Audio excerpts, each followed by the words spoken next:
The show starts in 10, 9, 8, 7, 6, 5, 4, 3, 2, 1, go. The following content contains adult language and humor that is not suitable for viewers under the age of 18. Viewer discretion is strongly advised. The views and opinions expressed during the following video content are those of the individual and may not reflect those of others.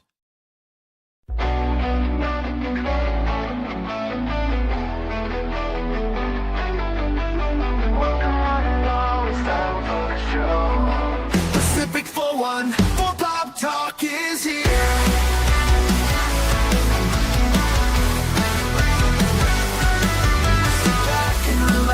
Join the conversation.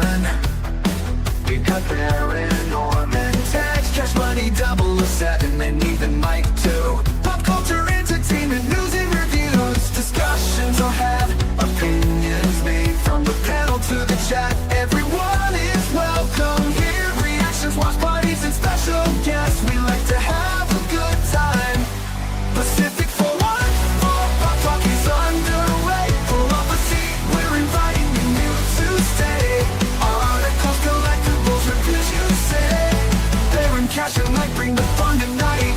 Now sit back, relax, enjoy the show. Don't forget to like or comment below. We almost forgot to share out the show. Pacific414 Pop Talk is one of a kind. It's true. It's true.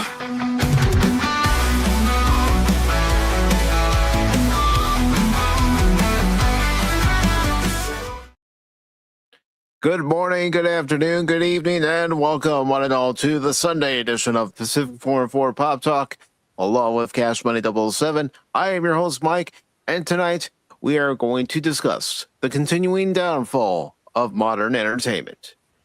And of course, this was an idea of Cashmoney007 himself. He was talking to me the other night in Discord. He was really on a tear, and I said, well, why don't we just talk about this on Sunday? But of course, before we do get into tonight's topic, Cash, how are you doing? I'm doing all right. Doing pretty good. Just been playing some games here and there, testing some other stuff, and we'll see what's going on.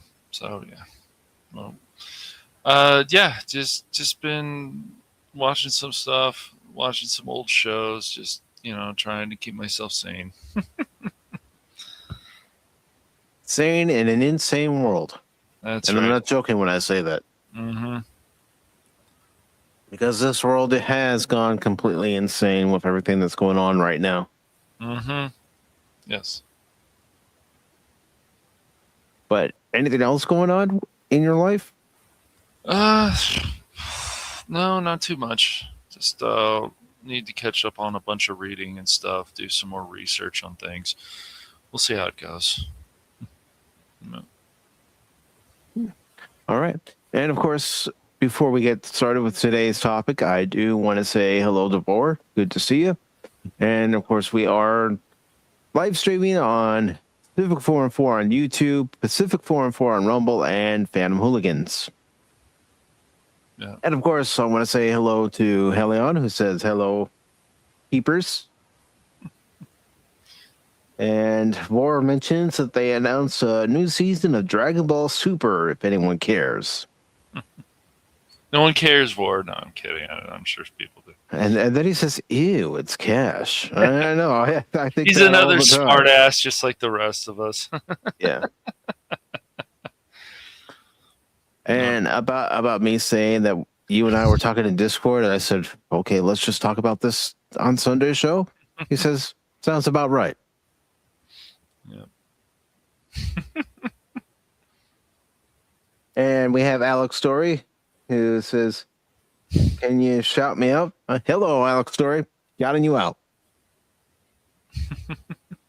But Cash, what exactly brought on this idea of talking about the downfall of entertainment? Could it be the new Masters of the Universe trailer that was released Thursday night? Well, that Or that didn't Thursday help. afternoon, I should say.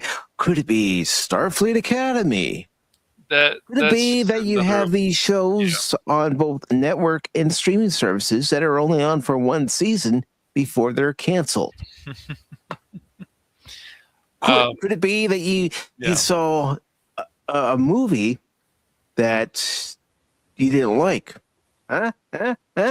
And before we continue on, I do want to let channel members know if your stealth is optional, you can join us just like Padawannabe. Yay! Who apparently is Wait, throwing stuff around. Padawannabe. All right, where's my mute button, man? Come on, man. I was getting in the refrigerator and the sodas were moving. Sorry. He says he's getting in the refrigerator, folks. Have to get food. Is that where the wife tells you to go for a timeout? No. She's leaving. Hey, at least you have some food and drinks. Oh man, I didn't actually know Padawannabe was going to join us. It's a trap. Yeah. It's a trap. Cash. Members. I know. Stealth is optional members can join us today. So if you're a Stealth is optional member, you could be like Padawannabe and join us on the panel and, But bring your every point time I or see- a counterpoint. Every time I hear Very, Padawannabe, very sneaky. so too many red flags, though, man. Come on, man. Oh, red flag horrible in F1. Red flags bad news. No red flags. Hey, No red F1 flags. actually. I'm not stopping got, this race. F1 actually. F1 got some nominated for nominations. stuff. Yeah, thank goodness. Yeah, I'm glad you said something. I took a screenshot of Lewis Hamilton's X comment. So I was like, oh, maybe I'll read that. I don't know. We'll see. We'll see how depressed Cash ends up being today. Yeah. Or if he's going to be able to handle it. Helion, Helion. Helion's being a smart ass again. Yeah. No, she's not. But I want to let her know that you're whiter every night. Oh, sure. So is Mike. No, I just play a game and I start ranting, raging and cursing during the game, and some new person comes along and they're not expecting it. They're like, what's going on here? Never mind. I'm leaving. but Cash, Yeah. give us one example of the downfall of entertainment that continues to spiral. Oh man, well, we've had some recent examples, and without because the thing is, screaming about this stuff is not going to help. We can't really change things. I would say one example definitely is where Magic has gone.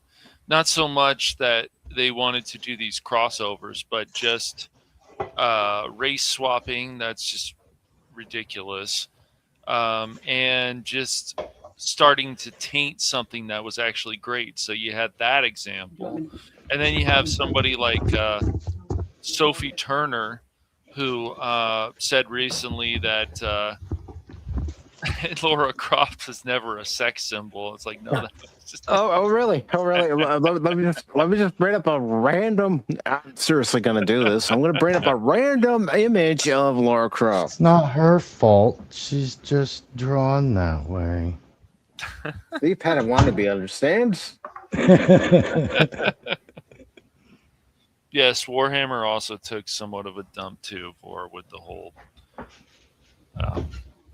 female custodes situation, right? Yeah. All right. So Laura Croft isn't supposed to be a sex symbol. Well, let's see. What can I find here to, Yeah, female point custodians. counterpoint? I don't know. Actually, I think Laura Croft has her own point counterpoint. Haha. But I don't know. Look, a Tomb Raider figurine. Oh no. That's pretty And cool. look. Yeah. Mhm. Well, let me bring up another example. Let me bring up another prime example. Let's see. Yeah. Laura Croft in the movies. Well, the first one, Angelina Jolie. Mhm. What do you see there? I see a sex symbol. That's what I see. Yeah. And why? Because Laura Croft in the game. This is And to the mail. Angelina has admitted that she wore padded upper body prosthetics. It's all right. It's not a problem. It still worked, and it looked good. So. Oh, look. Laura Croft again. Yeah. Mm-hmm. Yep. This woman had her own calendar. It's like, Sophie, what are you talking about? Are you kidding me? It's Hollywood again. That's what it is. Let's see. Hollywood. No, I didn't want to click on that. The penguin. Hollywood, yes. Oh, well, that's your Laura Croft. Let's see. The Hollywood 2010. guy. Yeah. Uh-huh. Uh-huh. Look. Yep. Uh-huh. Hey, we're not forcing you to look. I'm just pointing out examples that Laura Croft is a sex symbol. She is. Always has been. This Hello, person, Tim. however, is not. Yeah, it's a bit mannish for my taste. It's Lawrence Croft. The show is all right, though. I've watched most of that first season. I don't know if there's one season. I was curious. I guess that's the same. It's all right, man. Gosh, I can't remember if it's the same girl that did the voice in the game or not. But I mean, with the latest examples, of course, you got the Starfleet Academy, which is obviously an abomination. Oh God! And then I'm just not. I just don't like just dumb shit in. And we keep seeing that lately in franchises. I'm not a fan of that. And in the Masters of the Universe trailer, it's just I don't like some of the stuff that they're doing. I would think many of the true fans of He-Man would want a whole movie on Eternia. I would think. Mm-hmm. I would be surprised. I do. People that really care about the franchise, not people who are just like, oh well, the normies. I just feel like they always want to try to encourage more of these normies, but I just feel like encourage the people the most who love these franchises for how many years? Years. Well, let's go ahead and take a look at the trailer. I'm gonna have to pause it like crazy to avoid YouTube copyright claims, but right. Yeah, you could do that, or you could just do it as a slideshow, whatever would work. So, I think that still works too. Yeah, that still works. Mm-hmm. But I'm going to take a chance and show the trailer. If I have to edit it out afterwards, well, I will. That's fine. All right. I don't want to watch it from entertainment tonight because they're just going to chill for it. Well, since this is on all three channels, I mean, we can. I don't know what do I have to edit it out too? I might have to. I guess only if you get a copyright claim on it. Then you'll just tell it to edit out the part that we're showing the trailer, and I can do that right on YouTube. Okay, cool. Yeah, go to YouTube Studio. Nice. And I haven't had to mess. You'll be able to. Okay. So. Let's see. Oh, show it on Cosme. Oh, that's not a bad idea. Yeah, but I'm just gonna take a chance tonight, Tim, and okay. Yeah, that's not a bad idea though, Tim. Only exists in legends and bedtime stories. We can pause it every 10 Talking seconds or tigers, whatever. spaceships. I'm gonna pause it now. Okay. and magic swords that can make a man as mighty as a god. Where I come from, that stuff is real. Of course, that's young Adam. Okay, you have 4? Okay. Okay, so obviously that's Castle Grayskull. Or it could also be the Royal Palace of Eternia. Why did you send me away? I wanted you to be safe. Oh wow, I haven't actually I seen sent this you part to a of the place I knew trailer. that they'd Funny. never find you. I just had watched the teaser. Of course, yes. There you See, go. Yeah, There you go. this Pronouns. is Oh, the but whole it's thing. a joke. It's a joke. Fine, it's a joke, but I don't need to see these stupid things. Just like I don't need to see a blue hair young lady in a shop. I don't. Like I said, I just want this whole movie on Eternia. Be happy about that. This obsession with nerd stuff and sword things, Nerd stuff and sport things. So it's not a good look for human resources. yep, this is definitely made for the current generation. Yeah, it is. I know it sounds crazy, but that sword is gonna show me. It looks okay. Yeah. The way home.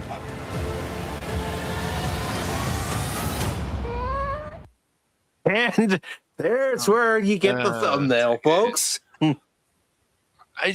What I don't understand also about a lot of modern Hollywood entertainment, taking a it big just- giant dump on established IPs. I Go don't ahead, see Cash. Adam acting like that ever. I don't even think in 2002 series, the animated one, he acted like that. I mean, he can be rather prickish at times. Yes, absolutely. But that's where Tila put him in line. That's right. That's right. Yeah. And also said, well, you know, unlike you, some of us actually work while you're sleeping. Mm-hmm. Sir, you can't do that. Don't worry. Sir, you can't do that.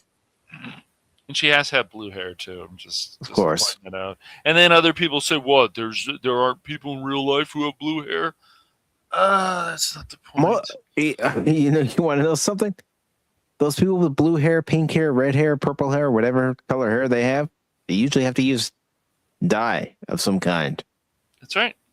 It's not natural. Yes, I agree. You know, Adam before he became He-Man absolutely was weak. You know, that's why his training and stuff is important. Absolutely, dude. The sword's mine. The sword's mine. Castle Grayskull, but I'm making no apologies. And then for I some don't like reason the CGI. sword would be on Earth. Really? Okay. It should be hidden deep within Castle Grayskull. That's right. There are two halves of the power sword. One half belongs to He-Man, the other half belongs to She-Ra. Right. You put those two halves together, you have the full power of Grayskull.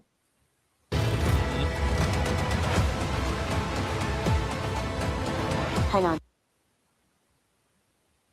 It's about to get weird.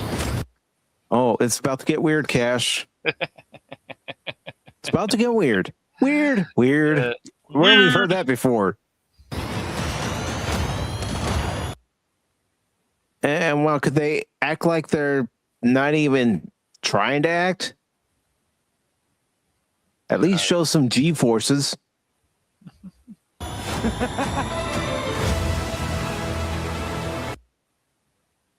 And again, the CGI. That's one of the things that bugs me. Another, we've already had a Masters of the Universe movie take place on Earth. Mm-hmm. We don't need another one that takes place on Earth.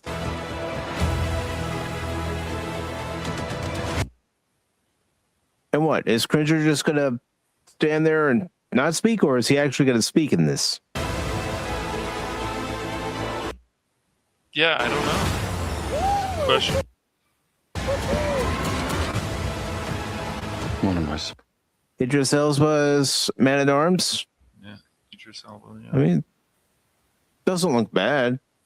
Mm-hmm. He's got the mustache. Mm-hmm. Man-at-Arms has to have the mustache. Supposed to do. Right. Tila's not a redhead. Well, oh, yeah. That's right. She's a dyed redhead. Take the sword. Yes. You protect them. Bisto. Let's look at this. After the transformation, I guess that's Beast Man. I don't know. Oh, good. We're back on Earth again. Yep. Remember. That's right, Phil. Remember. Trying to get it to where you can actually see a little bit of evil in.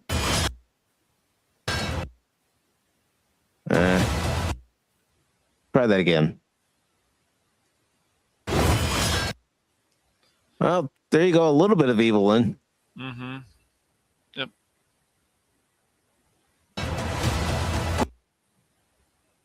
Cringer. Yes. Come on. At least show Cringer as Battle Cat. And how much slow motion is going to be in this movie too? That's like at times. I don't know. As for Zack Snyder, maybe he had a part in this.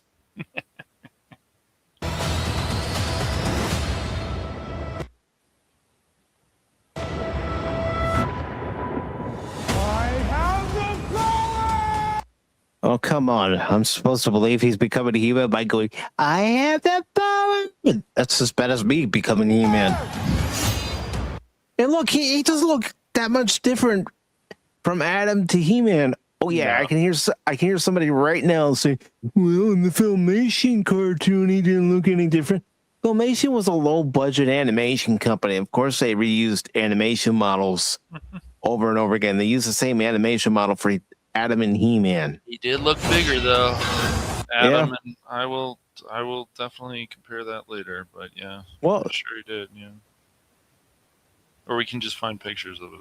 No. It was a 2002 series where they had two different animation models. Mm-hmm. One for Adam, one for He-Man. They both looked really good. So.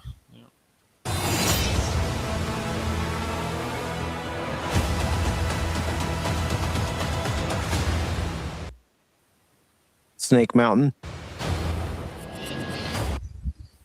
How much you want to bet Jared Leto just voices Skeletor? He's not actually Skeletor. He's not actually Keldor before he becomes Skeletor. Okay, I hadn't watched all this trailer before. This is okay, so I just hadn't watched it. In June 5th. Oh boy. In I don't know. premium formats. Woohoo! Hey. Very exciting. That's okay, man. That's okay. This Jet Xer does have a connection to He-Man. I watched the cartoon when it came out in 1983. When the toys were out in 1981, I had them. And the mini comics, before they even adapted the cartoon series, telling He-Man's lore was a little different than the cartoon. There was no Prince Adam in the mini comics. That was a Filmation creation. And I can hear Cash typing along, going, is Mike correct?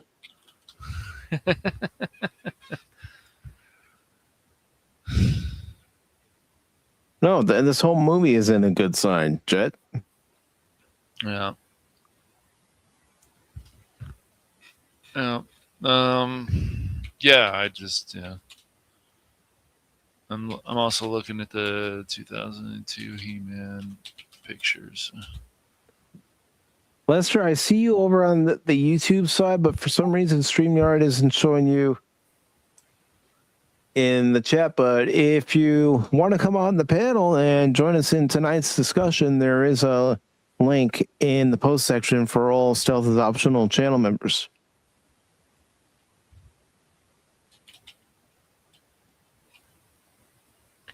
But yeah, that is the new Masters of the Universe.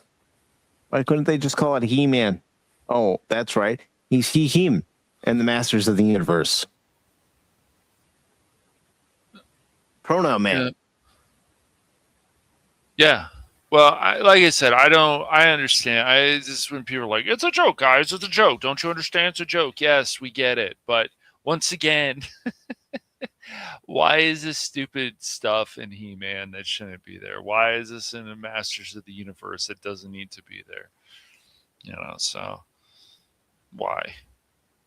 It's just ridiculous. Then even the last cartoon, there was just stupid stuff in that too. So, it's just stuff that shouldn't ever be in it. Masters of the Universe. I mean, I'm looking at Tila right now, and I'm looking at Adam to He-Man, and he just.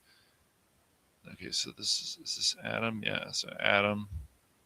And then I'm like, yeah, so He-Man, obviously, even in the 2002 reboot show, which was awesome, just like the Thundercats one. Yeah, no, he looks a lot bigger, actually. So, yeah, they did a nice job in animation form. So, Yeah, I'll bring it up so people aren't going. Okay. What? Huh? The He-Man and the Masters of the Universe, 2002.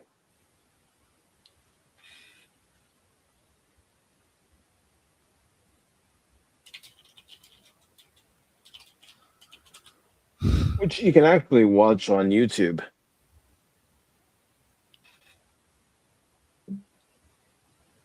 And I wish that show hadn't gotten canceled because they were going to bring in She-Ra and a few other characters.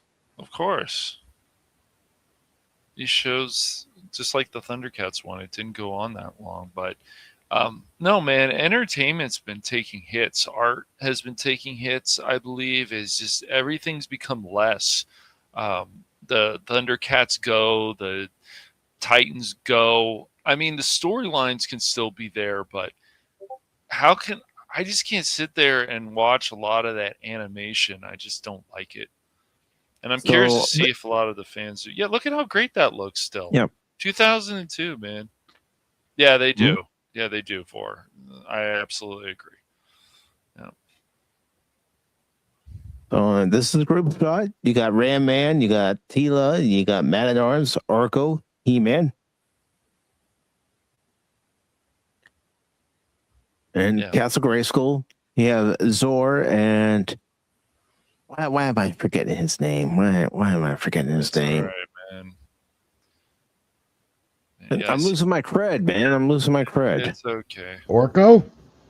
No, I already mentioned Orko. No, I already mentioned Orko. That other guy is Xanthos or something like that. The flying guy, right, in the background. Any other night I could think of his name. Tonight? Sorry. So I'm gonna cheat. That's not Zodak. That's not Zodak, is it? No. Okay. But people have mentioned, why did they race swap Man at Arms for having Idris Elba play him? Yeah. Why couldn't they have him play Zodak? Because Zodak was a black character. Yeah, that is in He-Man.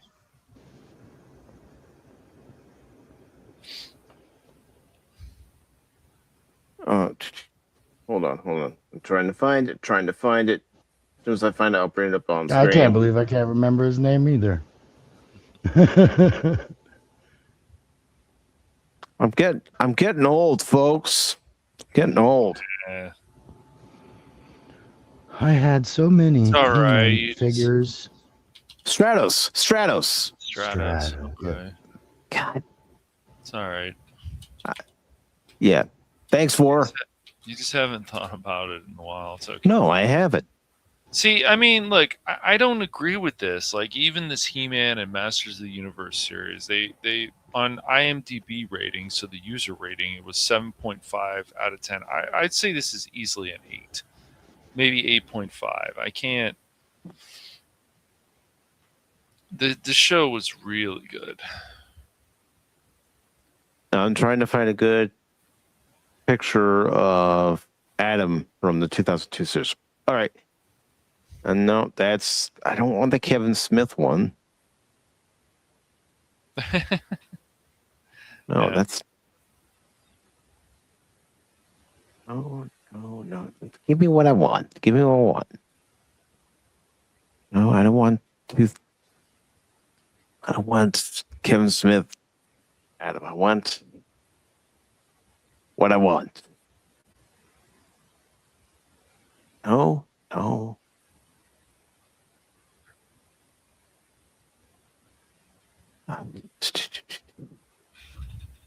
right, let's do it this way. All right. Give him what he wants, what he really, really wants. Oh my goodness. Oh God, Hannah, really? Tata. I knew he was a secret Spice Girls fan. Hey, Posh Spice isn't bad. I like Ginger Spice. Ginger, she's married to somebody in F1, coincidentally. Yeah, there's That's Major one. Adam. So here's Adam before he becomes He-Man, Right. and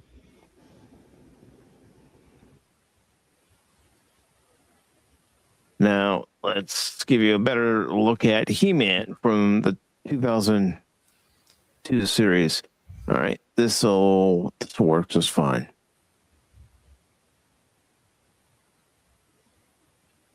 Let me increase this so you can at least see something. Yeah, see. But there's how he looked as That's a nice He-Man. change. Oh, Dolph Lundgren in the 87 movie, we never saw an Adam turn into He-Man. He was already He-Man by the time we saw him in the 87 movie. Right. So, no.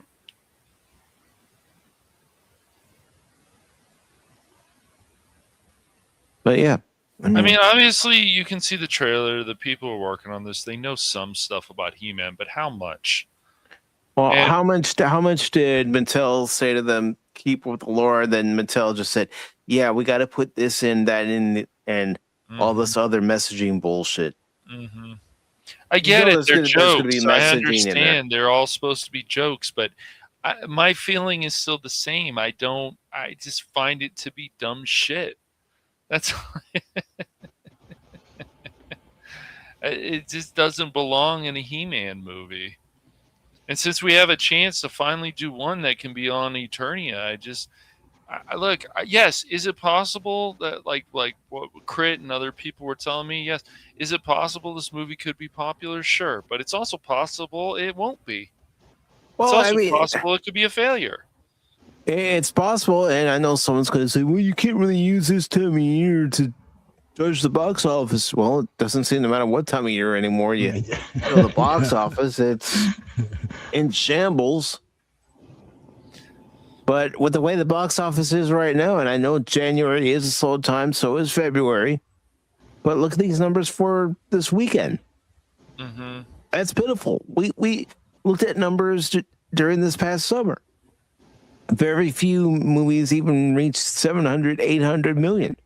Mm-hmm. Yeah, I know. That keeps continuing to be a trend. And if you don't believe me, well, man, look at this. Just the domestic gross was 423 million for Minecraft. Yeah, Lilo and Stitch. And its worldwide total, it almost made $1 billion, but it didn't quite cross that finish line. But it was a big success, yeah. Mm-hmm. And then, Lilo and Stitch. Another big success, yeah. It did cross $1 billion, but look at that international compared to your domestic. Extra 200 million for international around there, yeah. And Superman. Yeah. Look, it only made 262 million internationally and 354 million domestically. I guess it made. Superman. I guess it made a pretty good profit because they're making a second one. But we've seen that also. I think it was also greenlit before. Probably. Let's see.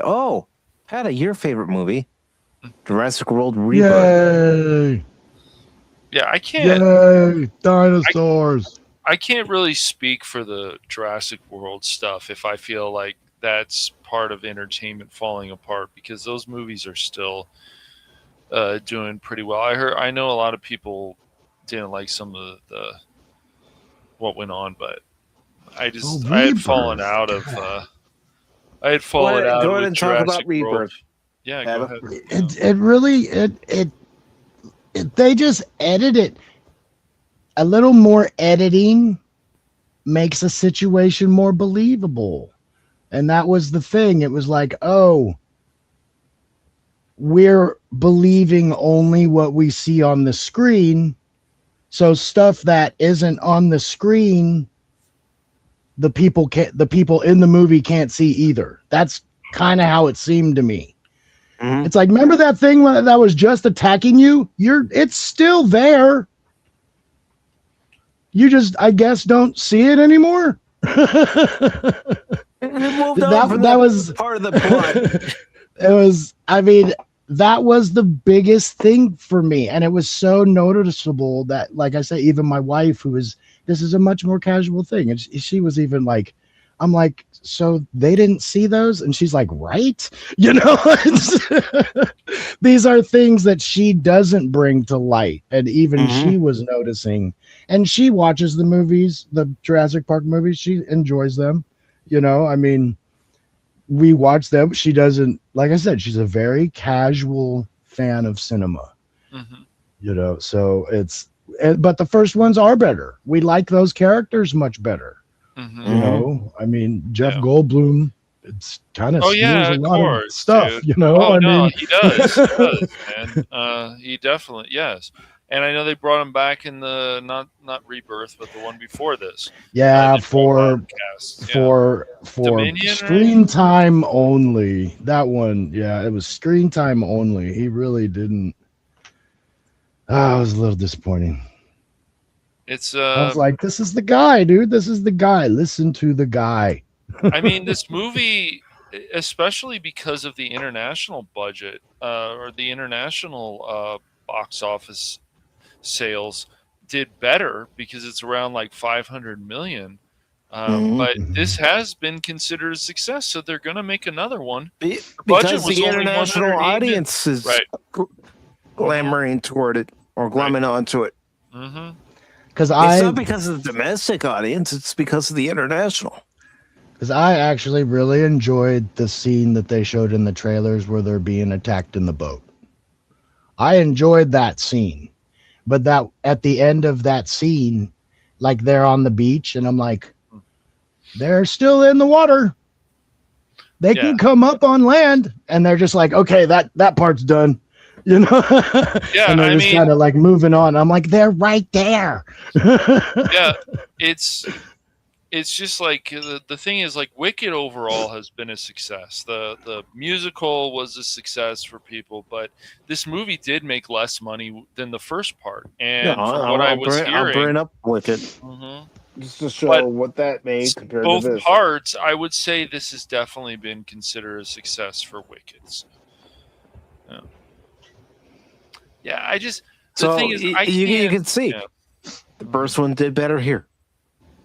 Had a better box office performance overall. Then we take a look at Wicked for Good. Yeah, they lost 200 million. Yep. Best scene in Rebirth with the Drax and River is just from the novel. I agree with that completely. I remember seeing that and going, finally, they did it. But I kind of had a problem with teeth and things not puncturing. They're on a raft, man. yeah, that raft. I didn't watch it, but the raft should have popped. I'm just saying that. The raft is one of the only things that survives. I mean, just looking at last year's domestic box office total alone, these numbers are pitiful compared to what we've seen before. Yes. when Yeah, movies would get 300, 400, 500, 600, 700, 800, 900, $1 billion. yeah, we're seeing 1 what we're billion. seeing is like look, even if you're excited about He-Man, you're not excited about He-Man. I feel with all these franchises, it's just the things that keep are being said, and then when what happens is then when it actually becomes a reality, either stuff like the Acolyte, which was just dumb fan fiction. I don't care what anybody thinks about that. That was just a perfect example, and it really is a perfect example. What happens with dumb fan fiction becomes a reality.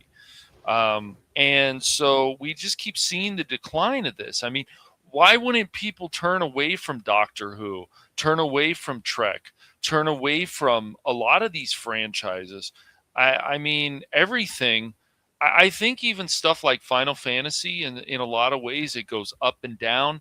But even these other companies, they put out this stuff, and they're like, "Hey guys, we have this minority character that okay, but you guys are doing a poor job on selling people." Like, I'm sure when Laura Croft was first introduced, people were like, "Oh, we don't know if that's going to work." I'm sure there were people just like Star Wars, just like all you hear these stories. Oh, we don't think that's going to work. Well, you have to sell people. The marketing is also poor about this stuff. And I remember I'll still go back to Transformers 1. The piss poor job both Paramount and Hasbro did. Right. Promoting that movie. They did a piss poor job. And I can understand also why people didn't like that movie, but like that trailer put people off, even people who are actual Transformer fans. That's why when we see something like this Voltron trailer, whenever it finally comes out, if it ever comes out, hopefully it's going to make people who watch the show, the 80s show, the later ones, even the 3D one was pretty cool, that they're not hopefully going to go into that more of a Netflix direction. They're going to go actually in the past, because Henry Cavill is like, we've got to go more in the past. Let's go back into the 80s or the 3D stuff that they did. So, yeah, love Spider. And because Baron's not here, I'm going to fill in his seat. Right. And Vor says they didn't care if Laura worked. Oops. Boobies! Yeah. That's for you, Baron. That's right. So if you watch this later, boobies. You've gotta sell people. People don't understand that every character that you looked at, just because they looked great on screen or they were attractive or whatever, their personality was so much more. Look at the woman from No One Lives Forever. Yes, she's like from the 70s, and it's kind of like this Austin Powers kind of looking character and stuff, because people actually wore that stuff in the 70s, but she's so much more than just her attraction. That's what you need to sell people on it. So if you actually want to make, say, a character that looks bland or whatever, where's the personality? Where's this? Where's that? You've got to sell people on this. This is one of the problems also with entertainment lately. They're doing a very poor job on selling people on a lot of things. I can even say they did some things right in that Minecraft movie from what I saw. They actually had stuff from the actual game, which was a credit to the movie. I don't know how to exactly feel about that. I've only watched ever half of it, but so I don't really have that much of an opinion on it. But from what I did see, they did have stuff from the actual game. Yeah, sure. Hello, Lady Mist.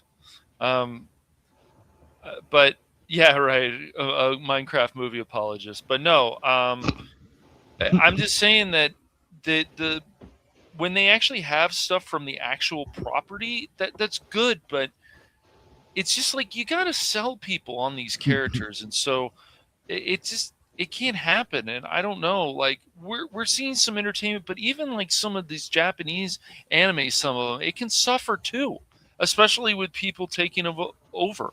Other people who have watched some of the Dragon Ball stuff, said that there were changes, and these are people who are hardcore fans, and so that should be concerning to people.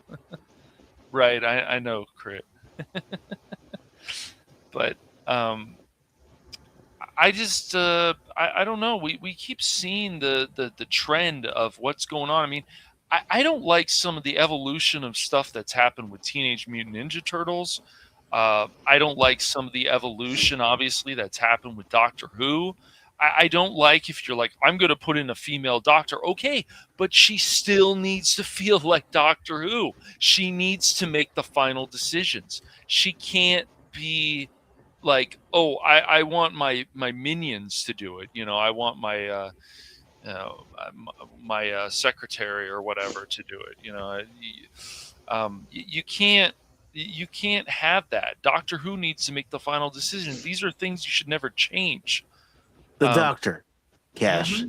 It's just the Doctor, not just Doctor the Doctor, Who. right? I know. I'm just saying for the show. It's just you're not. You should not change these things because they don't. They're great. So don't try to fix them. But that's what they continue to try to do. They try to fix what really isn't a problem with movies and TV shows. Exactly. Yeah, you're breaking things and you're fixing things. And yes, I get there can be jokes and stuff, but what if those jokes just don't fit into that franchise? What if those jokes were never there in the first place? They shouldn't be there what at if all. There's a particular style of humor that the franchise has always invoked? Right. Because it knows it's not supposed to be a comedy series. That's right. But you look at, previous Trek, yeah, they had some funny moments. Yep. But they didn't go around it with a whole episode a lot of times. It would sprinkle those episodes in occasionally. Mm-hmm. Yep. Exactly. That's why people care so much about what happened to Tifa and stuff. It's not because she's a real life person, because she's not. She's just a character. But it's just they got to like the character so much that when people start changing the design, changing these things, it upsets people. Well, I mean, it's the same thing that happened with Lara Croft with the reboot Tomb Raider. Yes, I like the character model, but I understand why people feel about this. The kind of stuff, because they get so either attached to the character, they don't like things. This is why it made people so mad about the ending of Mass Effect 3, because people were told that all their choices were going to matter. So everything that they did from game 1 to game 3, and then what happened, and even with the extended cut, it still didn't make a lot of people feel better. It just was a Band-Aid to them. They don't like that stuff. I mean, let's talk about Rebel Moon real quick. Mm-hmm. Okay. Yep. The first one. The only reason I liked it was because I went in with low expectations. So low, in fact, I wasn't expecting to get much out of it. Mm-hmm. But I ended up liking the first one. Second one, however, took too long to get going, and when it finally did get going, it seemed like it was taking longer because of all the slow motion. It didn't help move the story along. No, it didn't. And that's the other problem. The too much slow motion. There has to be a point where you're just not just use it for certain things. And you're like, we've seen even stuff in the past. Look at that slow motion. Okay, that works. That, like when we saw with F1, there's things that were slow motion, but it worked. And so, because it wasn't overdone. But people got this idea in their head, I think, because they saw the slow motion in something like The Matrix, that, oh, we can go crazy. But no, just you got to back off. If the movie, the way the film is made a certain way, and it makes sense with the slow motion, fine. But you go crazy with all this stuff with slow motion, and it's just, that's another thing that just can hurt entertainment. Mm-hmm. Yes, exactly. I agree with that.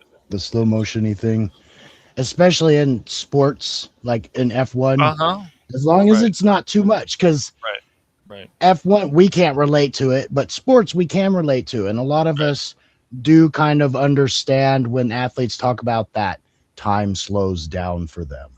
Like that was 2 seconds. Yes. And you'll hear them talk. I looked over here. I saw this. I looked down. I took a step, saw him react. And it's like, and so it like you said, it makes sense in some films. And it could have been overdone a little in 300, but that kind of makes sense to me. Like in the heat of battle, your mind, your eyes super focus on different things. We almost get like what they portray as that eagle vision like how they can just zoom in and zoom out and look Right. all over the place. It's like that's kind of how we get in those super fast, complex moments. Mhm. Somehow we're able to compute what we're doing, and that's I think Yeah. I think that's why it seems like it slows down, because we're not used to computing that much in our head and understanding it that fast.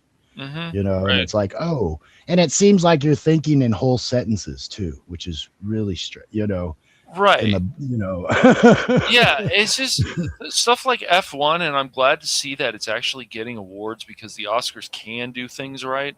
But it's It's just getting nominations. It hasn't gotten. Nominations. yes. Yeah. Well, yeah, I guess it hasn't gotten any awards yet from other stuff if yet. So if there are politics involved in this awards thing, there will be. I Unfortunately, think F1 will get something, because It'll like we get were some discussing things, during the yes. movie, Lewis Hamilton helped produce it, and he's the only black athlete in F1 ever.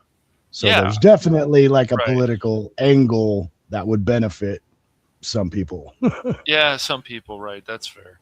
Yeah, but no, it's just what happens is I think also the downfall of media, or has been, and why this stuff is making less money, and why stuff like anime is rising, and then other times it's falling, because any of this stuff can rise and fall at any time. So I think it's just we're not seeing a lot of people saying we care about the source material. Like I've said before, the old guard seems to still care about source material, but the new guard seems to be telling people, okay, hey, I don't want you to read this. I don't want you to read this about the character. Well, Why? James Gunn with Peacemaker. Right. And Telling John it's- Cena, don't read the original comics. We're not using Right. them. And there wasn't much anyways with Peacemaker, but James Gunn took it upon himself, and there's nothing wrong with this direction, but you really, if there isn't much there and you want to add more, it's just like, I understand some people like Peacemaker, I get it, other people don't, but James Gunn, I mean, we did have an episode like This Is True that actually insulted Christians. Why? Like, it's just so weird and ridiculous, so, and stupid, but there wasn't much from what I've looked into about Peacemaker, but James Gunn was like, okay, let's make.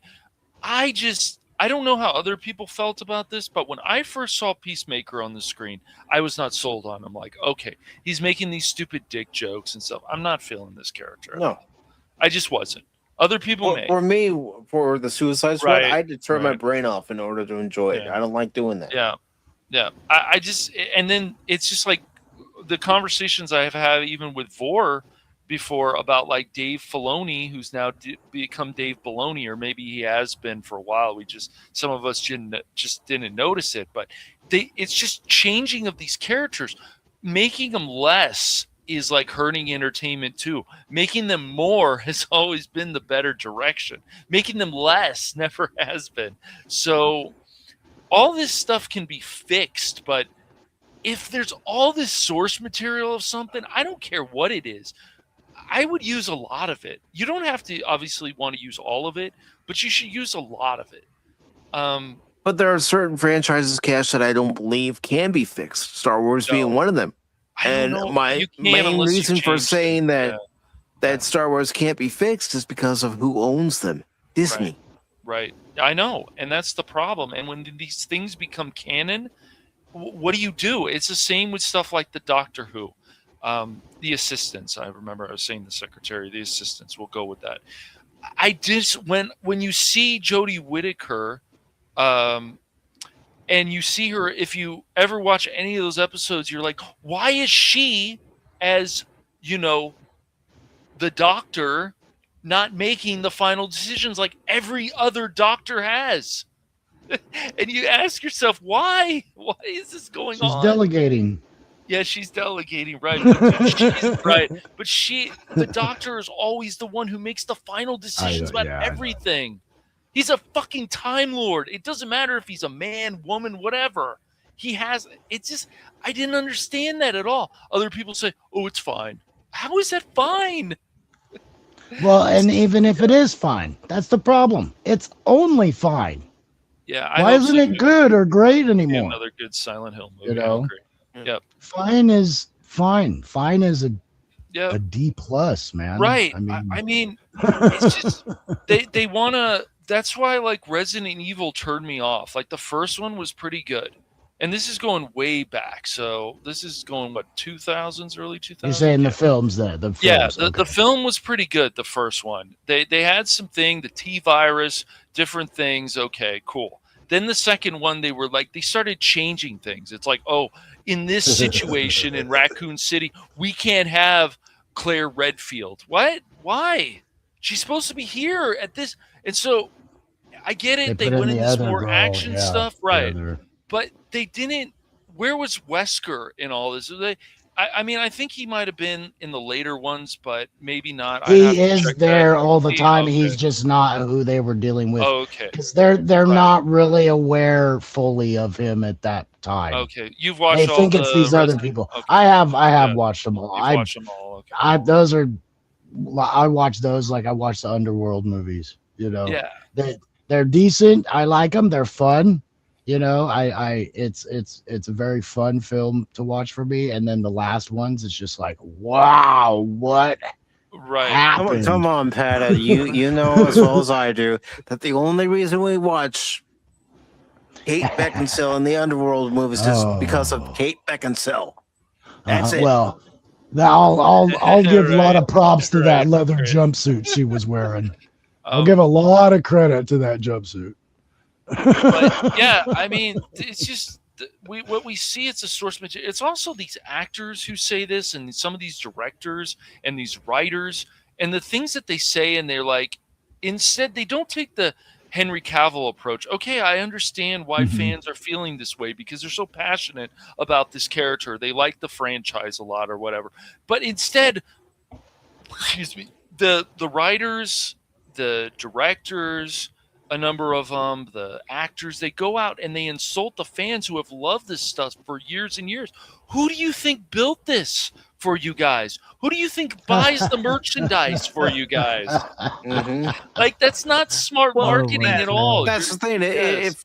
If Superman was the hit they want to say it is, yeah, we look at its box office for last year. But if it was actually the hit they say that it is, then how come Superman merchandise is sitting on pegs and Right. shelves at stores? Right. Exactly. This is Why are funny. people always buying old merchandise? Why are people always buying the Black Series of older Star Wars stuff? Because That's they like it racist. better. And these, right? But it's just, it's so crazy to me. Like all this is all like hurting entertainment. I mean, we barely have like even family shows now because how dare they have any quality family shows? But it's all this stuff. It's like they want less instead of want Well, more. they want less and they want to push their Yeah. agenda in Right. these shows and movies. I mean, take a look at modern Star Trek. All they Mhm. wanted to have is characters that talk about their pronouns when Right. they actually knew anything about Star Trek by the time of, Archer, Kirk, Right. Yes. Spock, McCoy, Yep. Data, Picard, Yep. Cisco, Janeway. By the time of those characters, nobody cared. Right. It's like, okay, you're a human being like I am. Cool. Yep. Let's hang But out. that's why things like, why does Beavis and Butthead get to come back? And because Mike understands, because it's the same kind of humor that people still enjoy. You can watch one clip and the guy wants to, pull his pants down and put something in the ATM, and then he's like, there's people around and stuff. Like, it's just stupid and funny. But he still understands that this is what we should do. The people that understand. Look, I think even Rick and Morty had fallen apart because they just went too weird with it. It was weird, and then they lost Justin Roiland, and I know there's must have been situations with that. I don't know if that's all his fault or he got hosed, like we've seen with some of these people. But even Rick and Morty got way too weird, and I'm like, I'm out. I can't do this anymore. And we have a question from Helion. Okay. So as soon as she types that question and I see it in the chat, I will bring it up here. Panel. Yes, I agree. They do. Yeah, they do. They treat us like we're stupid morons that we're just gonna mass consume everything that they put out there, whether it be on network TV, streaming, or even in the theaters. Yep. And Henry Cavill was the best thing about The Witcher. I could only get through a few episodes, Crit. I couldn't. Everything else was just subpar to me in that show, and I'm like, I'm out. I'm done. Even with Henry Cavill in it, I was like, I can't watch this anymore.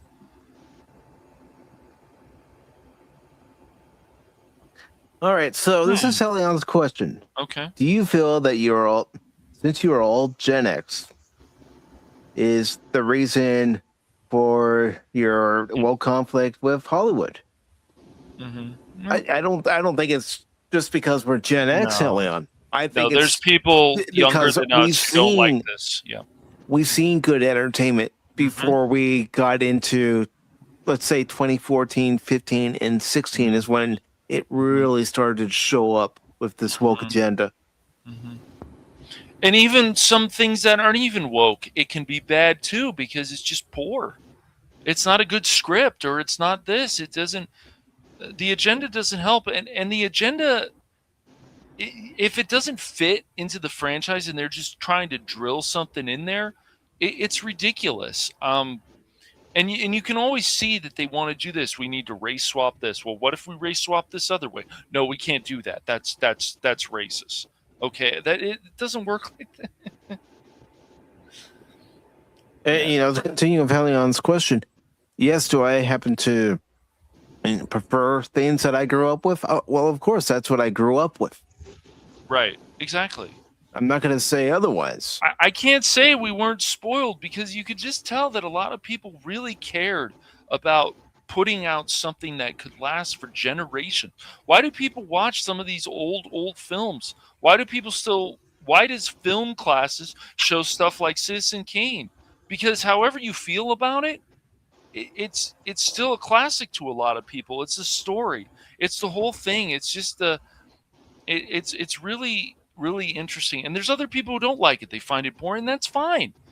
But it makes you think. The other problem is a lot of our entertainment doesn't want to make us think. And if it does make us think, it makes us want to feel like we're stupid. Or we're watching a bunch of TikTok videos of narcissists. Yes. Well, unfortunately, that's what Starfleet Academy looks like it's made for, the TikTok generation. Right.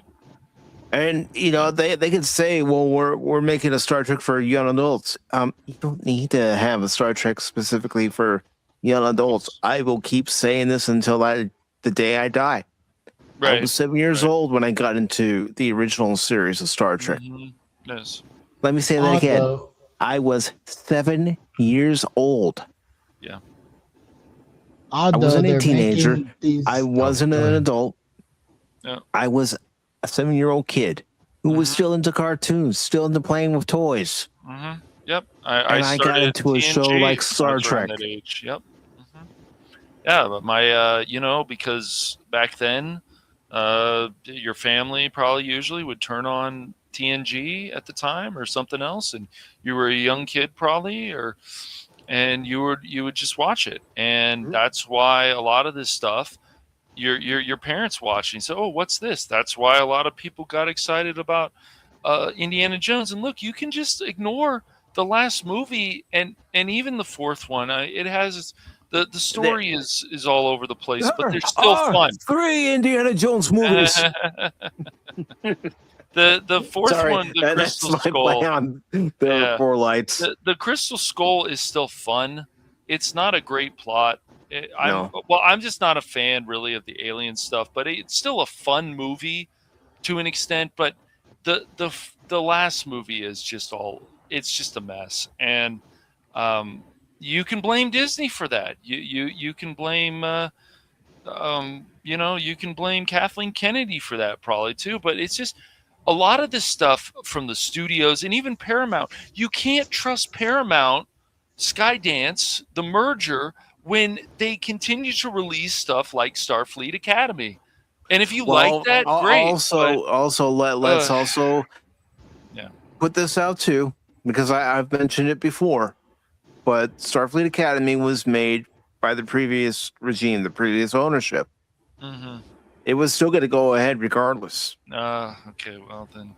They couldn't stop it? There's no way that they could stop that? Cash, if Skydance wanted to stop the J.J. Abrams Star Trek movies, they could have, since they co-produced two of them. That's true. And I do want to get to this comment from Godzilla and Aaron. I'm going to use a different voice for it, not my own. As someone of similar age to y'all, I grew up before the internet, before the dark times, before the TikTok shit. Not bombarded by algorithm nonsense. You only found out about things if people talked about it. It was organic. Yes. Right. When we went to school as kids, Mm-hmm. how did we find out about a cartoon series that everybody was watching? Well, somebody was talking about it on the playground. Somebody was talking about it in class. You know, our parents, how did they find out about shows or, you know, movies? Oh, yeah, they could read the arts section, arts and entertainment section, read the reviews, but more than likely, they listened to a friend who actually saw the movie and said, you got to go see this. You got to spend money to go see this. Honestly, how did South Park get so big? Word of mouth. Word of mouth, yeah. I mean, one person would see that show and tell everybody they know. You know? I think that's my problem with today's Hollywood. It doesn't matter if you're woke or not. We had so much good stuff. You got to keep giving us good stuff. Are we going to watch it and go, what we had before is better? And of course we're going to go back to what we had because there's still more there. There's hundreds of movies and dozens of series that I still haven't watched that people say are great. So I'm content. If they aren't making stuff that's going to make me watch, there's plenty there still. I mean, I've mentioned this before, too. Move Along Home is one of my least favorite episodes, Deep Space Nine. But I'd rather watch that than watch a lot of the current Star Trek. Well, and I think you guys have mentioned this before. It's like that's why, like, Seinfeld and Friends and these older shows still get watched. People will watch them beginning to end. Office and these, you know, watch them multiple times, you know, and it's like that's unheard of. And it's like, well, why not? If there's nothing else that I like better right now, or why wouldn't I watch my favorite show? You know, I mean, Helion's comment that I have highlighted up on the screen right now, where she's saying that she's been watching a lot of rom-coms lately. One thing she appreciates was the fact that gender, race, or sexuality isn't all in your face. And that's the whole problem, too, of entertainment. They like to put things in your face. Oh, look, this character's gay. This character's this. This character's that. It's like, okay, what does that have to do with the current story? Nothing? Though, then let's move on. And if we're in the setting long enough and the writing's good, we'll know what your character's about without you giving us commentary. Exactly. And it's really, I don't want to be chastised in my movies. And it's like, oh, I'm sorry, my daily habits are such a problem that you have to make it a point in film to tell me I'm wrong. And Redstorm over on Rumble says, The Last Jedi molested my inner child. Ooh. Ugh. Well, I have to admit something. When I saw The Last Jedi, and I know what, I was around friends and I was excited after I saw it. But then the more I thought about it and then watched it again, I went, ugh, it's bad. Exactly. We also had magazines that would talk about movies, commercials, whether they were on TV or on the radio, you heard about. And it's good to see Lady Miss on the proper side of things, where she has the power of mod. Unlike on the Phantom Hooligans, where for some reason Cash won't grant her the power. And honestly, commercials, like most of them were just boring and information. But then they started writing some pretty good commercials. You know, I mean, we had a pretty good run for a long time of commercials. Got milk commercials. Where's the beef commercials? But I mean, even the 1-800 like, collect commercials. Yeah. Or those, what is it that I don't know if it's this in your area, but they have these opera singers. It's a attorney at law, and he has opera singers do his commercials. It's ridiculous. But I mean, of course, and then we know that Wentworth commercials. Yeah, you do know it. Yeah. But the But even if it's done well, you'll remember. Yeah, you do. It's not. They don't. Then they take popular songs and they just change the lyrics. It's so. Oh, lazy. that's my thing now, dude. I hear it that. for all these like prescription things. Yeah. That's my thing right now. I walk through the house and something comes on and I'm like, no, you can't have that song. How dare you make me think of something else? How dare you? You can also blame a lot of these writers' strikes, and there'll be another one sooner or later, I'm sure. Why there's so many stupid reality shows. Teen Mom is still popular. Other stuff. It's cheap entertainment, but you can't blame the studios for doing this after all the arrogance of these writers. Well, I deserve this and I deserve that. Okay, well, guess what the studios and the networks are going to tell you? Go fuck off. You know, you're asking for too much. Well, and I'm going to add this, you know, the writers and producers, directors, you name it, they think they deserve something. But we, the audience, don't we deserve something for, absolutely, you know, spending our time, which is valuable. Yeah. Everybody's time is valuable to watch your show, to watch your movie, whatever it is. Don't we deserve? Yeah. To be entertained? We do. We pay for a service. Yes, we deserve to be entertained. Oh my gosh. Oh gosh, dude. What? Dude. You're making something too soon. I was gonna make a big announcement. Oh, okay. Well, just the hell you say? Please welcome back Baron Orman Tag. For the Emperor. Yo. Oh, hell yeah. For the Emperor! How you doing, brother? Hey, man. Hi, everybody. Wow. I heard things happened.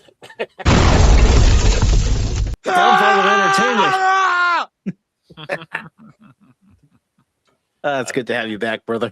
Yeah, man. Yeah, I've been meaning to talk to you guys and all that, but I thought I'll just pop in and go, hey, you know, here's a cameo. What do you think about that? It's a surprise guest. Because I can see that you replaced me with Padawannabe, and I think I should be insulted by that. Padawannabe is me. You replaced me with him. I got my eyes on you, Patty. I got my eyes on you, Patty. I'm too short. Yeah. You just look right past me. Yeah, no. Our Arcane season 2 was a failure because, or a lot of people have very mixed feelings about it because of it just was a dumpster. A lot of things got really weird and twisted. It was never. I notice always whenever you have criticism of these shows, people go, "Oh, is it the lesbian stuff?" It's like, no, we knew these characters were lesbian. What the hell's wrong with you? What does it matter if they're lesbian? I don't care. It's the way that the connections went. Yeah, it's just it's always the connections that just a lot of things just continue. It's either A, you're getting lectured when you don't deserve to be lectured. B, you see these characters as less. C, you've got this female character has no flaws, but this male character has to be weak. Well, then you'll sometimes see, I don't know, have we ever seen, even in entertainment recently, any male character that has no flaws? I think it's just been women, hasn't it? I don't know. Has Jennifer Lawrence. Yeah. And real quick, and we'll get back to that, Cash. But Losback says, see, doesn't like the Fallout show. He can't watch it anymore. Oh, okay. Okay. Is there a reason why? Okay, Because I think so far the Ghoul's been good. So I still enjoy And it. I have a retort. That's because you're a big Goggins fan. It's like if you could get Goggins and Christopher Nolan together on a project, that'd be the greatest. He would be out there. No, he just adds a Jay's lot. talking Man. about Rebel Moon. no, that would be his Rebel Moon. He'd be out there. No. 10 out of 10. Please, no.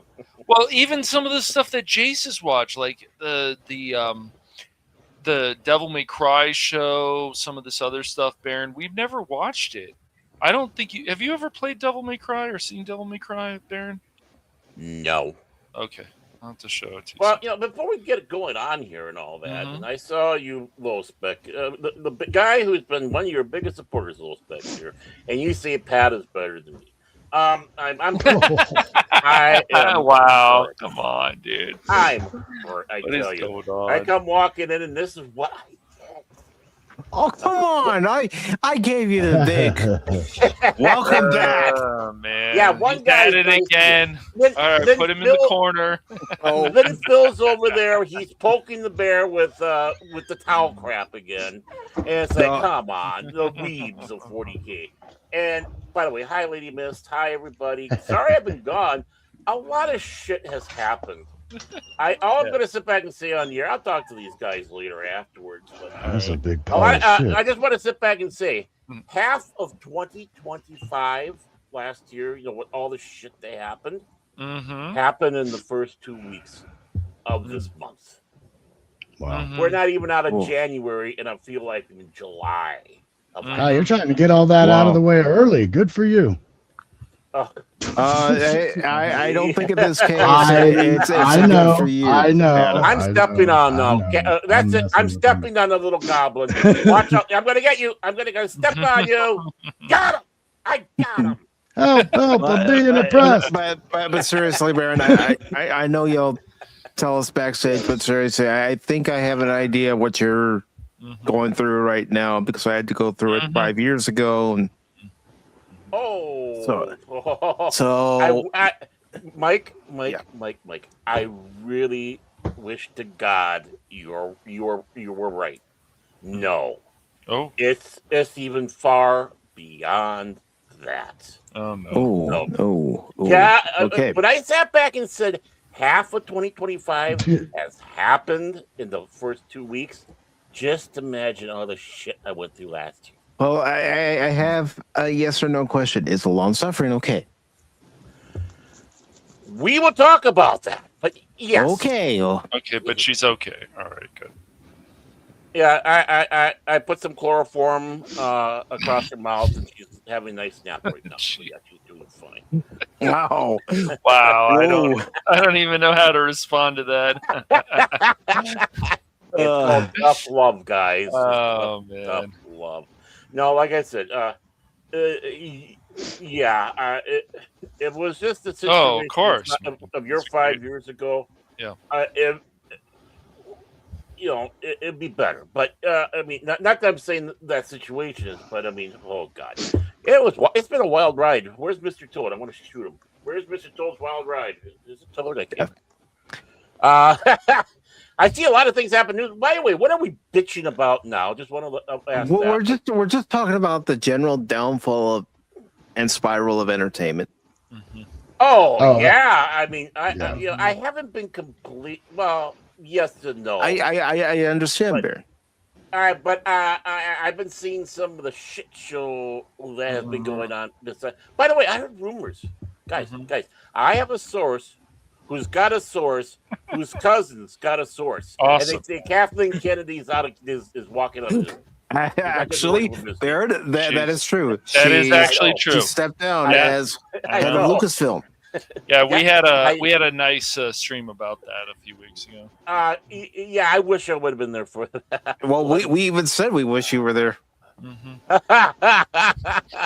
I saw that. It's like, oh yeah, but next time I go on the show, I'm going to back and say, hey guys, I heard a rumor from a source. Yeah, who has a source. Who has a source. Just the typical bullshit thing.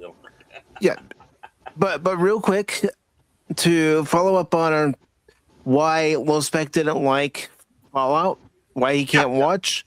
He says the straw that broke the camel's back was fixing the radiation at Shady Sands. Oh, I haven't gotten there Well, yet. Shady Sands was built by Vault 15 members because there was clean, uncontaminated water there. They had a clean well. They crap all over the classic lore.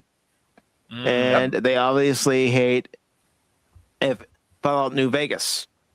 That's unfortunate. Well, that's just it. Them doing it with New Vegas is kind of destroying the continuity of the games. And now Right. they claim that this is the real time lineup. What I've also noticed is like the monologue and stuff when the other character, is it just Ellie? I can't.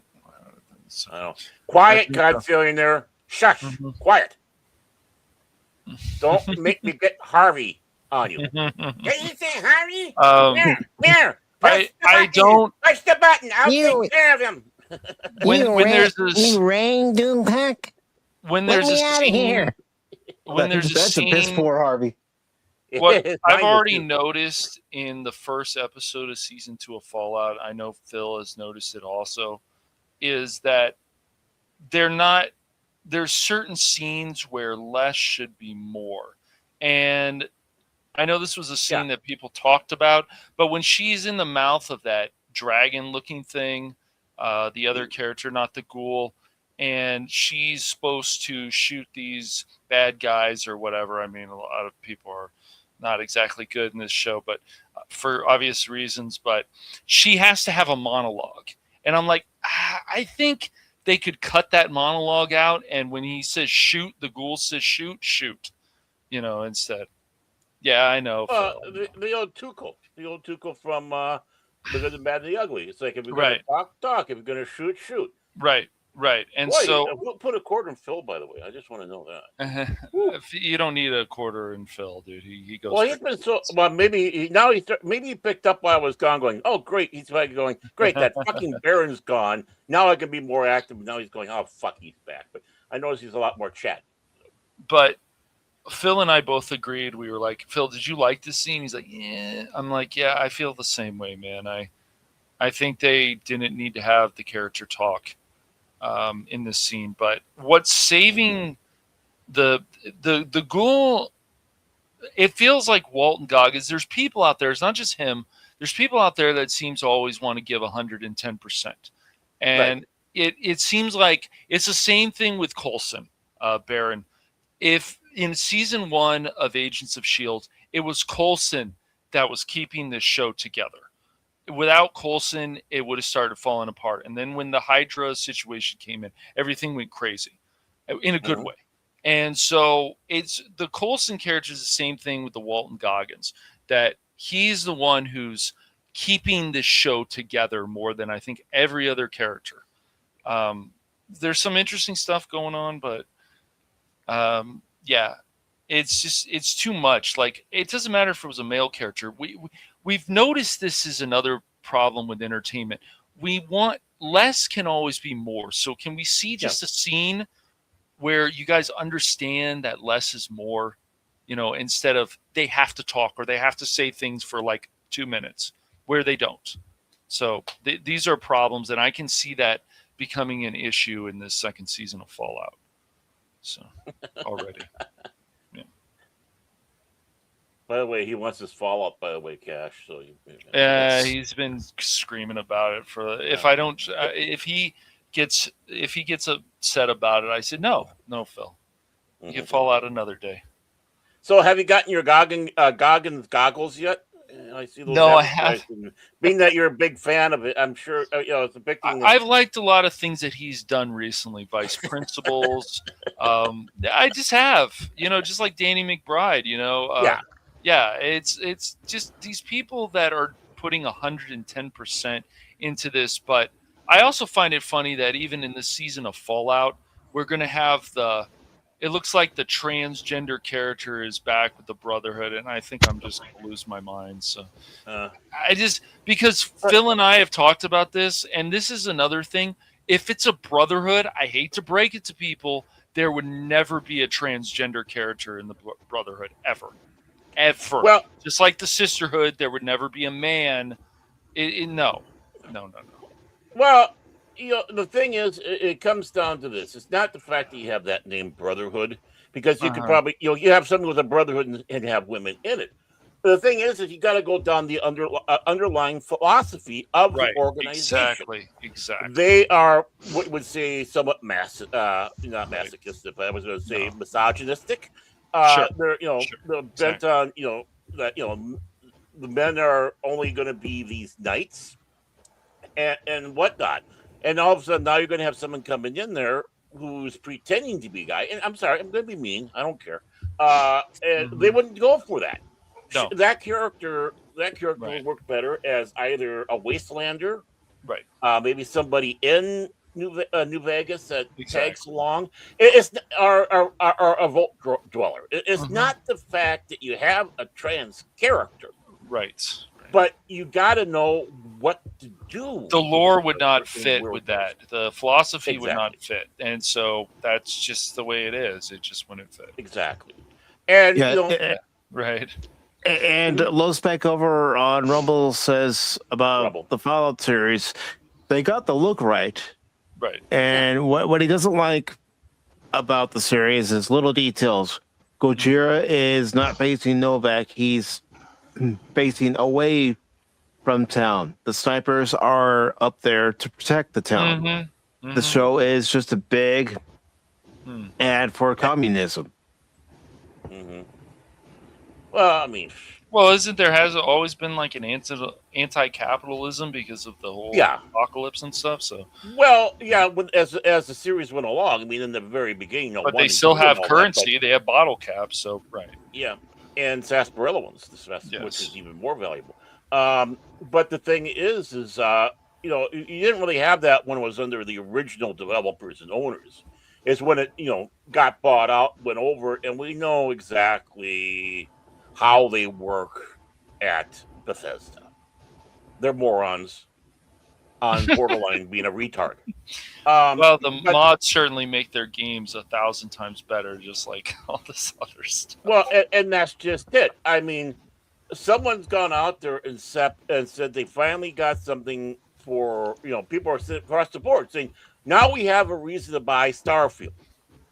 Why? Right. Because of the Galaxy mod that's coming out, where it turns everything into Star Wars. And not only have they gone out there and made that game even better, Starfield, by doing that, it's a throw in the face to Disney and the crap that they've been giving us.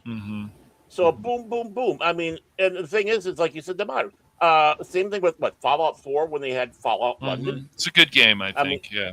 I never played London, but Fallout 4. I have not played. I've seen it. I'd like to give it a try. I know there's a lot of hoops you got to do to try to get it modded in. That's the thing that scares the hell out of me. Well, maybe Low Spec can help. I don't know. Our DJ Ronnie G and the Turtles. Well, Low Spec does say Bethesda Fallout is skin deep. Oh yeah, I'm sure it is. Yeah, I mean, it's just there's a lot of. It's a caricature of Fallout. Yeah. So it's just, I don't know. As I said, it's just the ghoul has always been the most interesting part of this story. The vault dwellers, the vault people, they're still, like, I would say, interesting, but I can just see that this season may fall off like Arcane season 2, but maybe not as bad. Well, Phil and I will have to judge, but the thing is, after seeing the entire season 1, which I like, by the way, and there is nitpicking, obviously, with the trans characters. Not the fact they have someone's trans; it's just they put them in the wrong spot, exactly. Which can lead me into another rant in another area involving all that stuff too, of shit that's been coming down. Excuse me, but. What was I going to see if I can say? Oh, but but the sad thing is watching the character arcs as they're developing. Right. I see so many dead ends, especially with the lead character, which you should never have. It's like, okay, I'm only seeing dead ends happening with all this, except for Goggins' character, the Ghoul, and Kyle MacLachlan. Yes, right. Those are the only ones that I can see that there's life for their characters. Everybody else is, including the main character, seems to be a throwaway.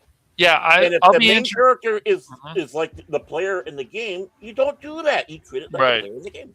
Right, exactly. And so what I'm wondering if they're going to focus too much on the Brotherhood, they're going to focus on this. This is what people have already said so far about this season 2, and I'm wondering if Phil and I are going to see the same stuff with that. So that'll be interesting. But I don't.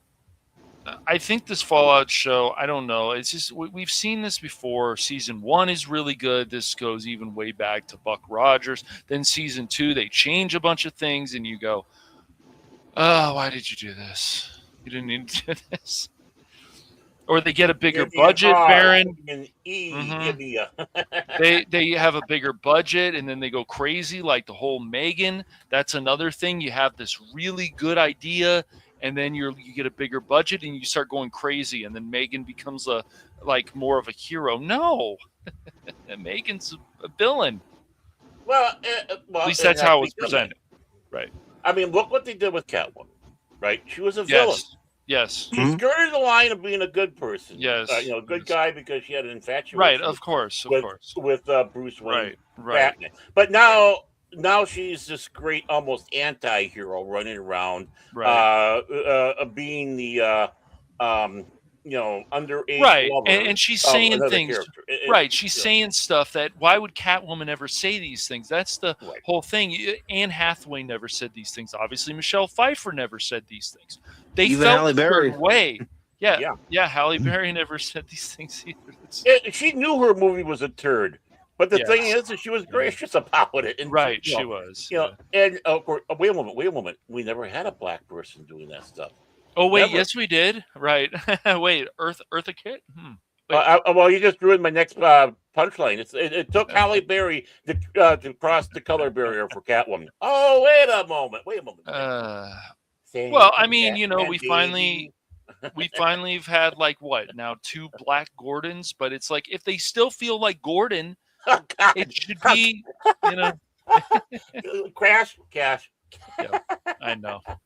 No, it's like you just did the blaxploitation science fiction film. It's Black Gordon, and the 25th century. Well, do you guys also give think that one to Keith? Keith would love that.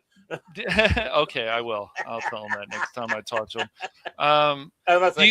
Do you guys also think? I mean, maybe this is not a big deal, but shouldn't it also be somewhat of the downfall also of entertainment is how many redheads has been actually insulted?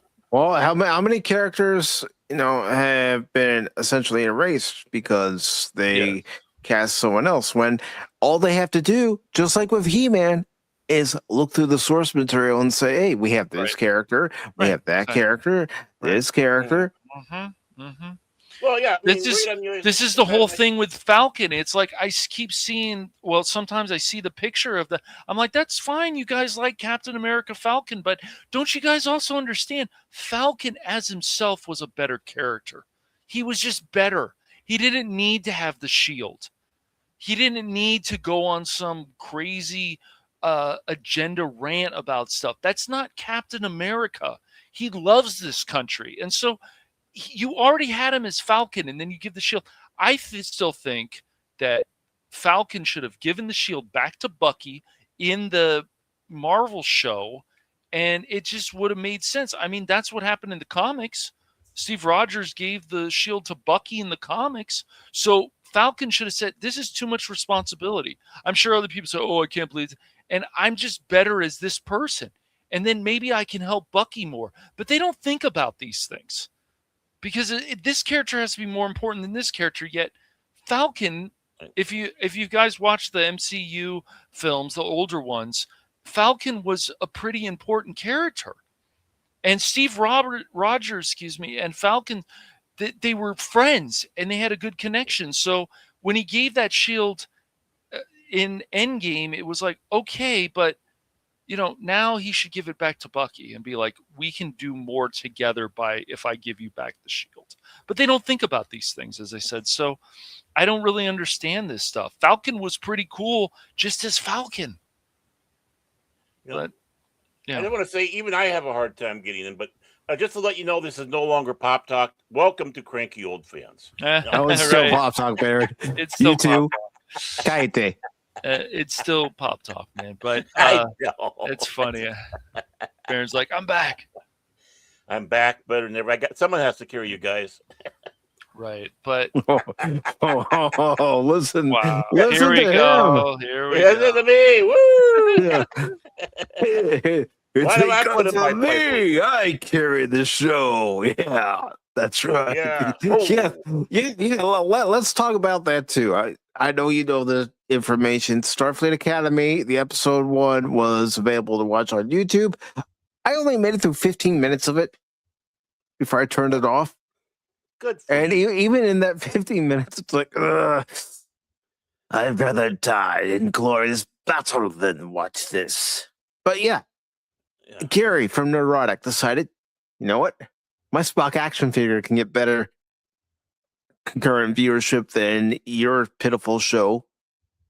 So he puts up his Spock action figure and people watch. It got more views. Oh, and Critical Thinker did something along with him doing the same Critical thing. Drinker. Yeah. Did I say that? He said thinker. Oh, I meant to say drinker. But I went tinker. How about Critical Tinker? There we go. We'll go with that. But yeah, he was working in conjunction with Gary, doing the same thing of his own, and blah, boom. And what happens? Gary gets on Gutfeld, or at least mentioned on Gutfeld as some dude on the internet.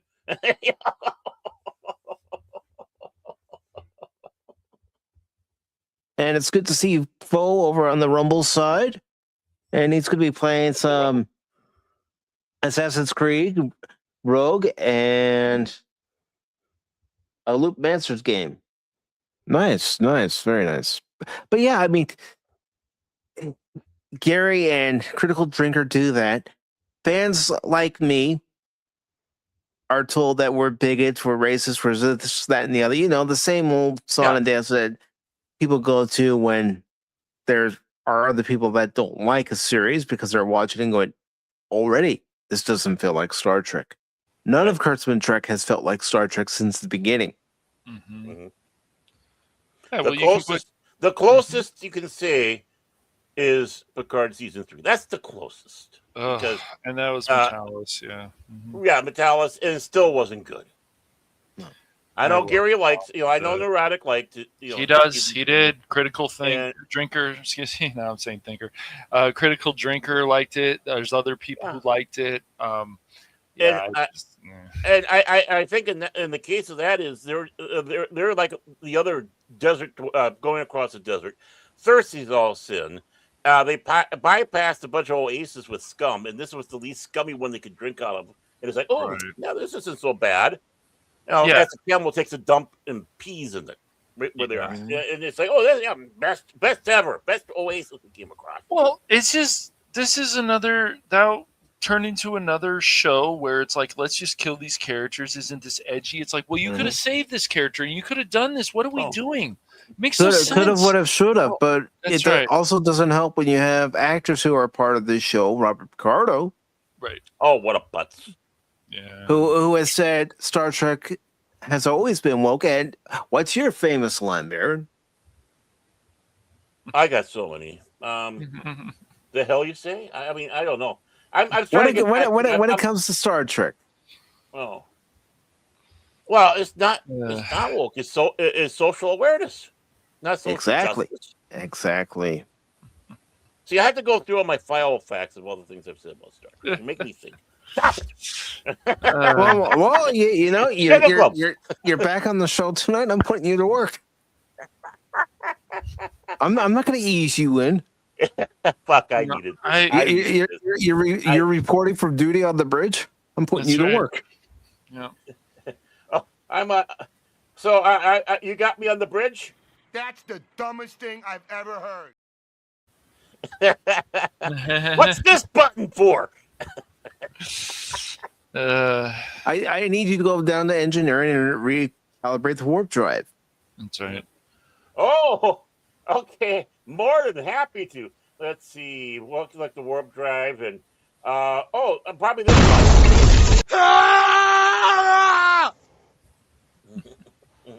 I thought you were one of the best chief engineers in Starfleet, or was that just a rumor? Wow. It's a low bar these days. Oh, coming from the short little thing over there. Oh, I was wondering when the little mucus ball. Well, Ever it's notice just that Grugo looks like that mucus ball, the mucilix or whatever that? No, mucilix. yeah, he does a little. That's the bit. thing to make you poop. But it starts with the M. So the thing that keeps you from getting the gunk out of your nose instead of trying to make you poop. You know, it's.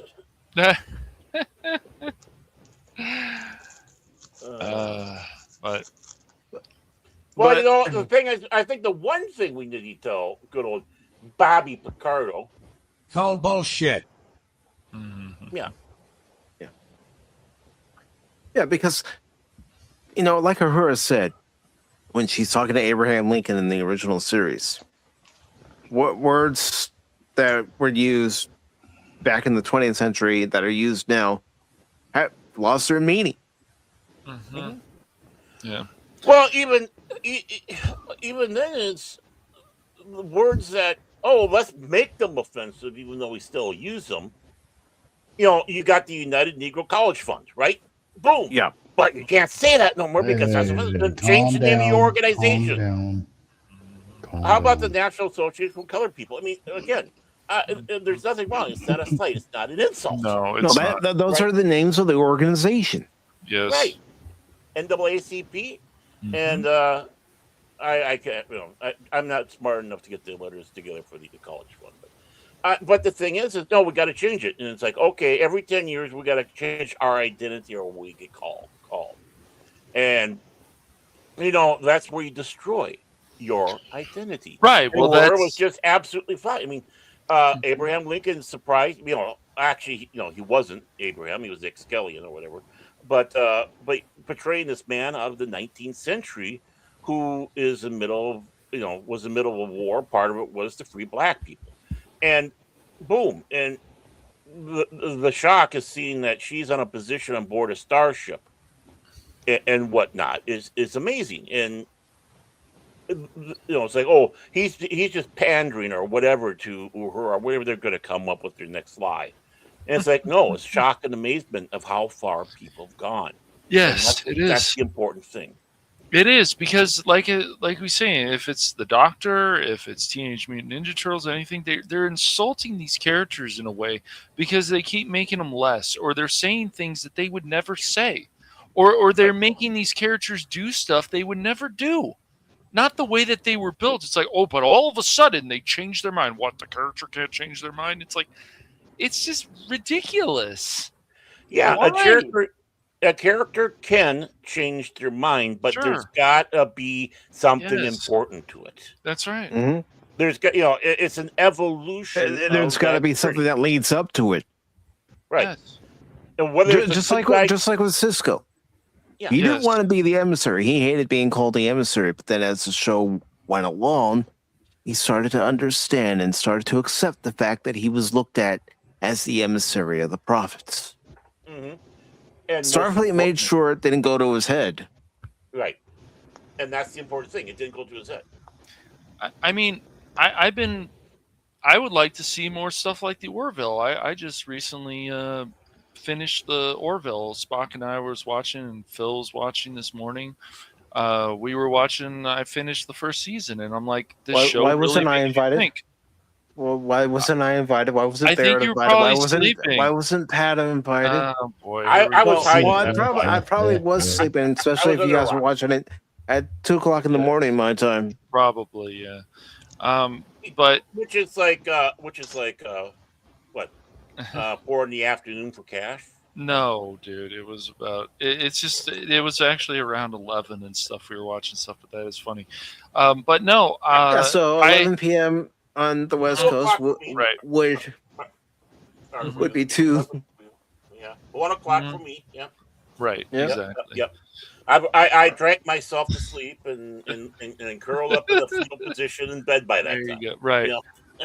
But no, it's just that show, whatever people want to say, because obviously Seth didn't get to do the Trek with Paramount because, we have to pick somebody else. We pick Kurtzman. And I get it. He's supposed to have a longer resume. He has more involved with films and TV and whatever. they already had somebody that had Trek credibility, and that was Brian Fuller. They shoved him out of the door. See, yeah, because he was trying to stick to what Star Trek is, and they wanted more what Kurtzman was offering. So, you know, they keep changing like all this stuff, you know, the way Picard was, the way it's just we keep seeing this every year. These characters either become less or they just change things they shouldn't change. And then when the fans rejected a lot of the old school fans, and then they're called all these names. It's like, no, they just want you to do better. But you would rather insult them because whatever you guys make supposedly is the best. You don't like this show. You're not a real Trekkie. Yeah, Right, you guys right. don't like this show. Okay, Right. this is one of the best things that You're not a real across. Star Wars fan Oh. because you don't like this or whatever. Right. What? You're not a real Right. Doctor Who fan because you don't like this. Yeah, I know. The list goes Well, on yeah, and on. you listened to the new Klingon, Jaden, Jeez. Yeah. Oh, you mean in Starfleet This is Starfleet the Academy. Hey guys. Hey you guys. No. Oh, but no, Cash, you're on the right track. You can tell it's not the actor's actual voice. It's not like when Michael Dorn was in the full Worf makeup where he had his Worf voice. They didn't have to change anything in the audio and post-production to make him have a deeper voice. But you can tell in this new series that this is how the guy is talking, that they have to change his voice in post-production. Hey guy, I What am about caveman. an honor? Why do I you sound see like Wheel? caveman? Do you Because see it's so That- easy. that's You're how gonna it- cave Wheel in. move? That's how this guy sounds. He doesn't sound like a Klingon. He doesn't sound like all the Klingons we've met since Worf. I mean, I'm still going to use Worf again, where Worf would say, "I am Worf, son of Moog. I am here Come on, man. English is to not his answer- first language. to answer the questions of lies being spoken about my father." Well, I mean, one of the big. Well, and I'm glad you brought. I'm glad you brought up the mentally defective Klingon in all this. First of all, and Mike, Michael Dorn got the part because he walked into Gene's office for his audition. Worf wasn't even going to be really a main character. He was just going to be It's going to be in the background. Yeah, a supporting The character. Yeah, a token. Hey, token Klingon, come over here. Yeah, that's the name of the character. We'll call him Token. And Worf is he the eye walked candy. in- yeah, he walks in and does it like Worf. I mean, the demeanor, the voice, everything. The moment he walked through that door, he imagined himself as this Klingon, and he was projecting what he thought this Klingon would be, because he knew what Klingons were. Mm-hmm. And He was a fan of the original series. right, and you take in even that short little bit that they were in Star Trek: The Motion Picture to get some of their attitude. Of course, Krug, another one right there. Christopher Lloyd doing that. The Klingon ambassador. Genesis. Or John Shuck as the Klingon ambassador. There will be no peace as long as Kirk lives. I love the Klingon ambassador. I love John Shuck doing that. We demand the extradition of Kirk. We demand justice. Everyone knows that the Klingons are everyone knows the Vulcans are the intellectual puppets of this Federation. I mean, how he talks. Well, that's the whole thing. It's just a lot of entertainment, I think, is also suffering because so many things have to feel forced. Nothing feels organic anymore. A lot of this stuff, it feels so forced. Everything from the Klingon voice, it's ridiculous. And other people will go, "Oh, it doesn't matter." It's like, well, when your show or whatever gets attacked, you'll feel the same way. Mm-hmm. So, well, is it true that it's on its way to be canceled because of how I don't know, man. horrible? I really don't. I don't know. I just see the rumor going around about it is that it's been renewed for season 2, but anything after that, they don't know. Mm-hmm. And but it was already renewed before the new Skydance regime. Mm-hmm. And the big thing is just because it was renewed doesn't mean it's going to happen. Exactly. It could still be canceled. No. Mm-hmm. I mean, this guy right here, this guy, the king of all Vulcans, man, right there, he kicked their butt. because some dude on the internet put him on there. Actually, Baron, it was because of logic. Pure, simple logic. I mean, I think that's awesome, man. That's great. I mean, why not? You know, if that Spock figure is more important than the Starfleet Academy, I agree. Yeah. Well, the thing is, people want more of what we had of Star Trek before. Yes. We have said it time and time again. You go to social media, people have said it. People in chats have said it. Mm-hmm. We want more of what we had before. Yeah. Right. There was nothing wrong with what we had before. No. It wasn't broken. Nope. Mm-hmm. It really wasn't. The problem with Star Trek at the time of Enterprise is we had 18 years of it, and people needed a break. Mm-hmm. That was the big problem. Yeah, and really, let's be honest. With Enterprise, they weren't exactly going the right direction until way too late into the series. Yeah, it took Manny Koto. Yeah, it could have been a lot better if they had Manny Koto from season 1 all the way to season 4. It might have been a better show, but we don't know. There was some. If it wasn't for Archer and some of the cast, I don't know. It was. I don't think Enterprise is a great show. I think it's good. No, I think it got better. It's better than what we got now. Yeah, way better. Well, the important thing, Cash, is it's true Star Trek. And so now it goes into its own category of being part of Star Trek, and now it kind of rates where is on the tier of the original Star Treks. I do hold it higher. I'll be right back. Oh yes, I think we got to take it. And we all know that Phil McCracken loves Archer. He thinks Archer is the best. Well, I mean, Cisco, Archer, Picard, old Picard. I mean, even Janeway, I would have followed. I mean, I don't hate any of those captains. Really, I find some better than others. But Cisco, I feel, is one of the best, as well as Picard, old Picard. I always like Picard. And I thought Archer was strong, and Janeway I thought was good. She could have been, better. Some people I still feel after going back and watching some more Voyager, saying, there's probably some characters who should have gotten promoted more, like Kim and stuff. But at the time, I didn't think about that. And Paris, Paris kept on getting promoted, demoted, demoted. Right. That's crazy.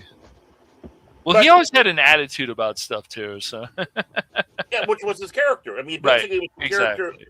It should have been. They should have taken the character from the Weasley Crusher episode where they do the big crash thing, and they just should have, because it's the same character, just different.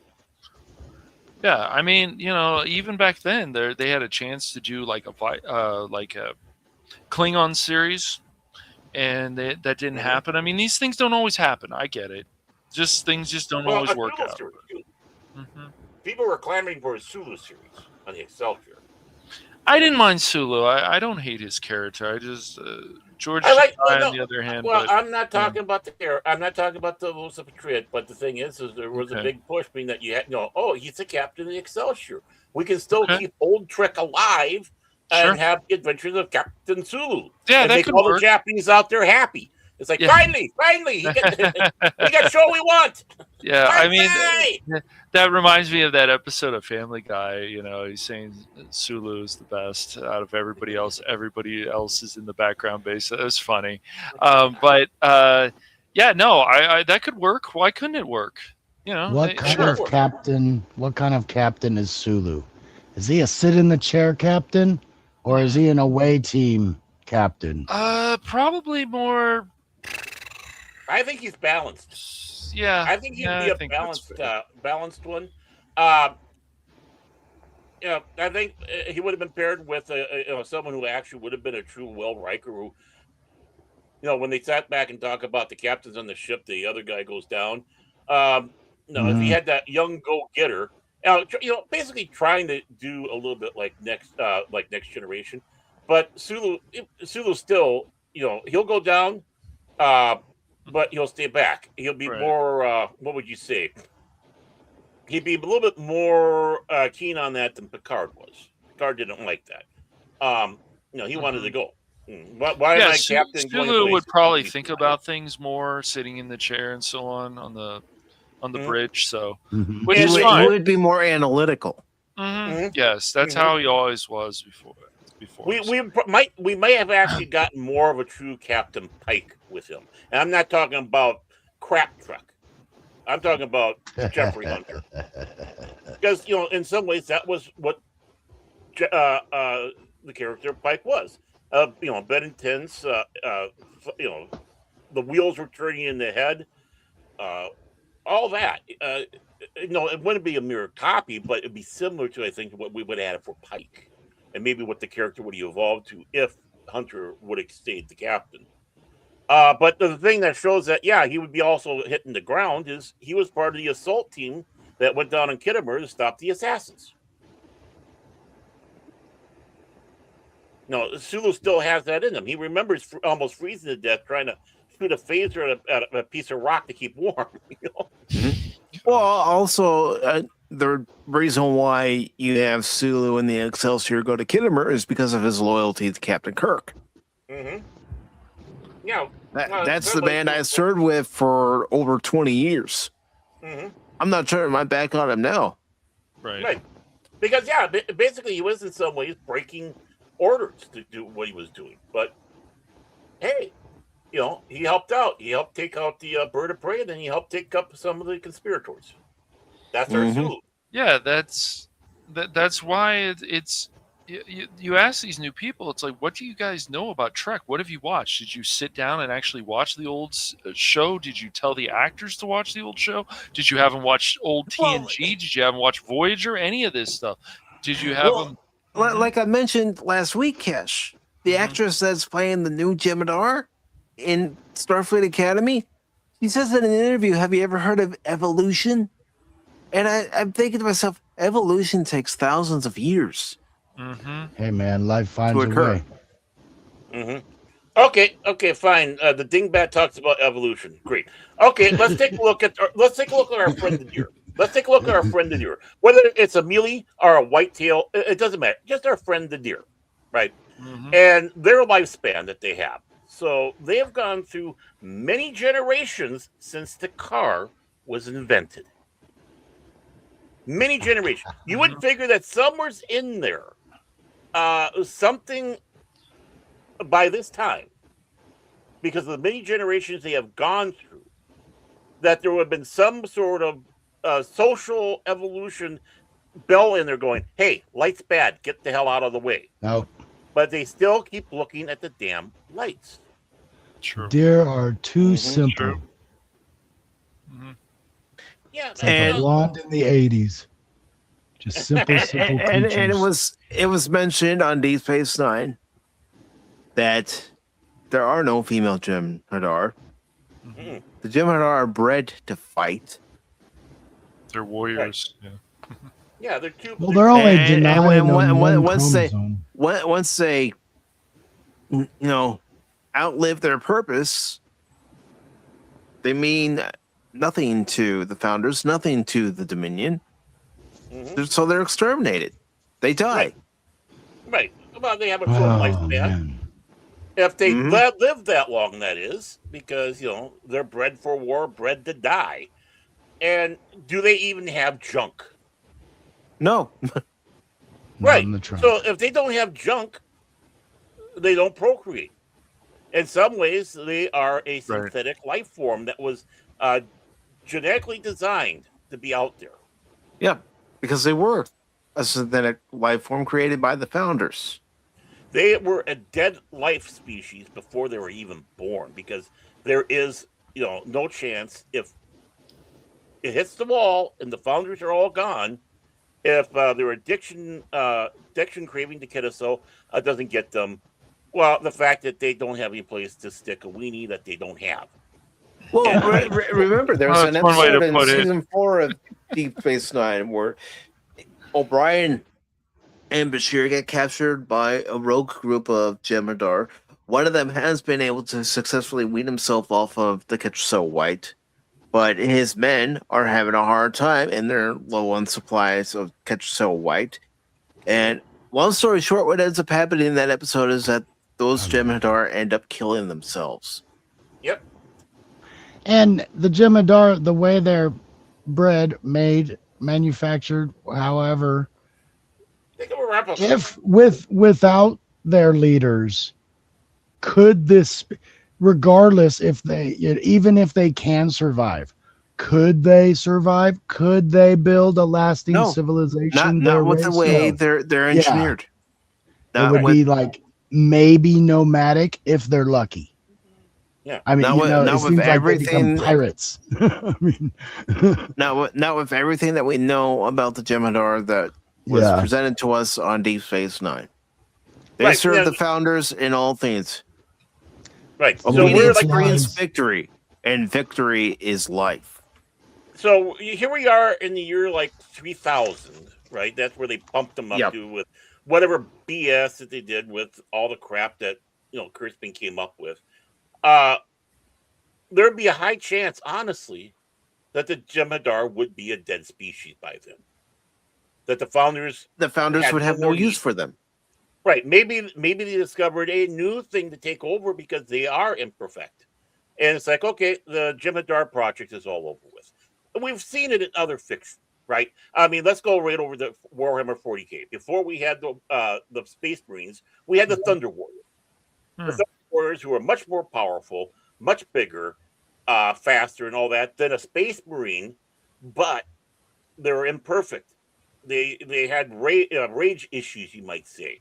They were hard to keep tame, and eventually, at the end of the of trying to get the reunification of Earth, well, on the Mount Ararat, they get all wiped out by Space Marines, Dark Angels particularly, and it's like, okay, you guys are done. Now the Firstborn in 40K is having that issue with the new Primaris, which is horrible lore, by the way, and that's how it evolves.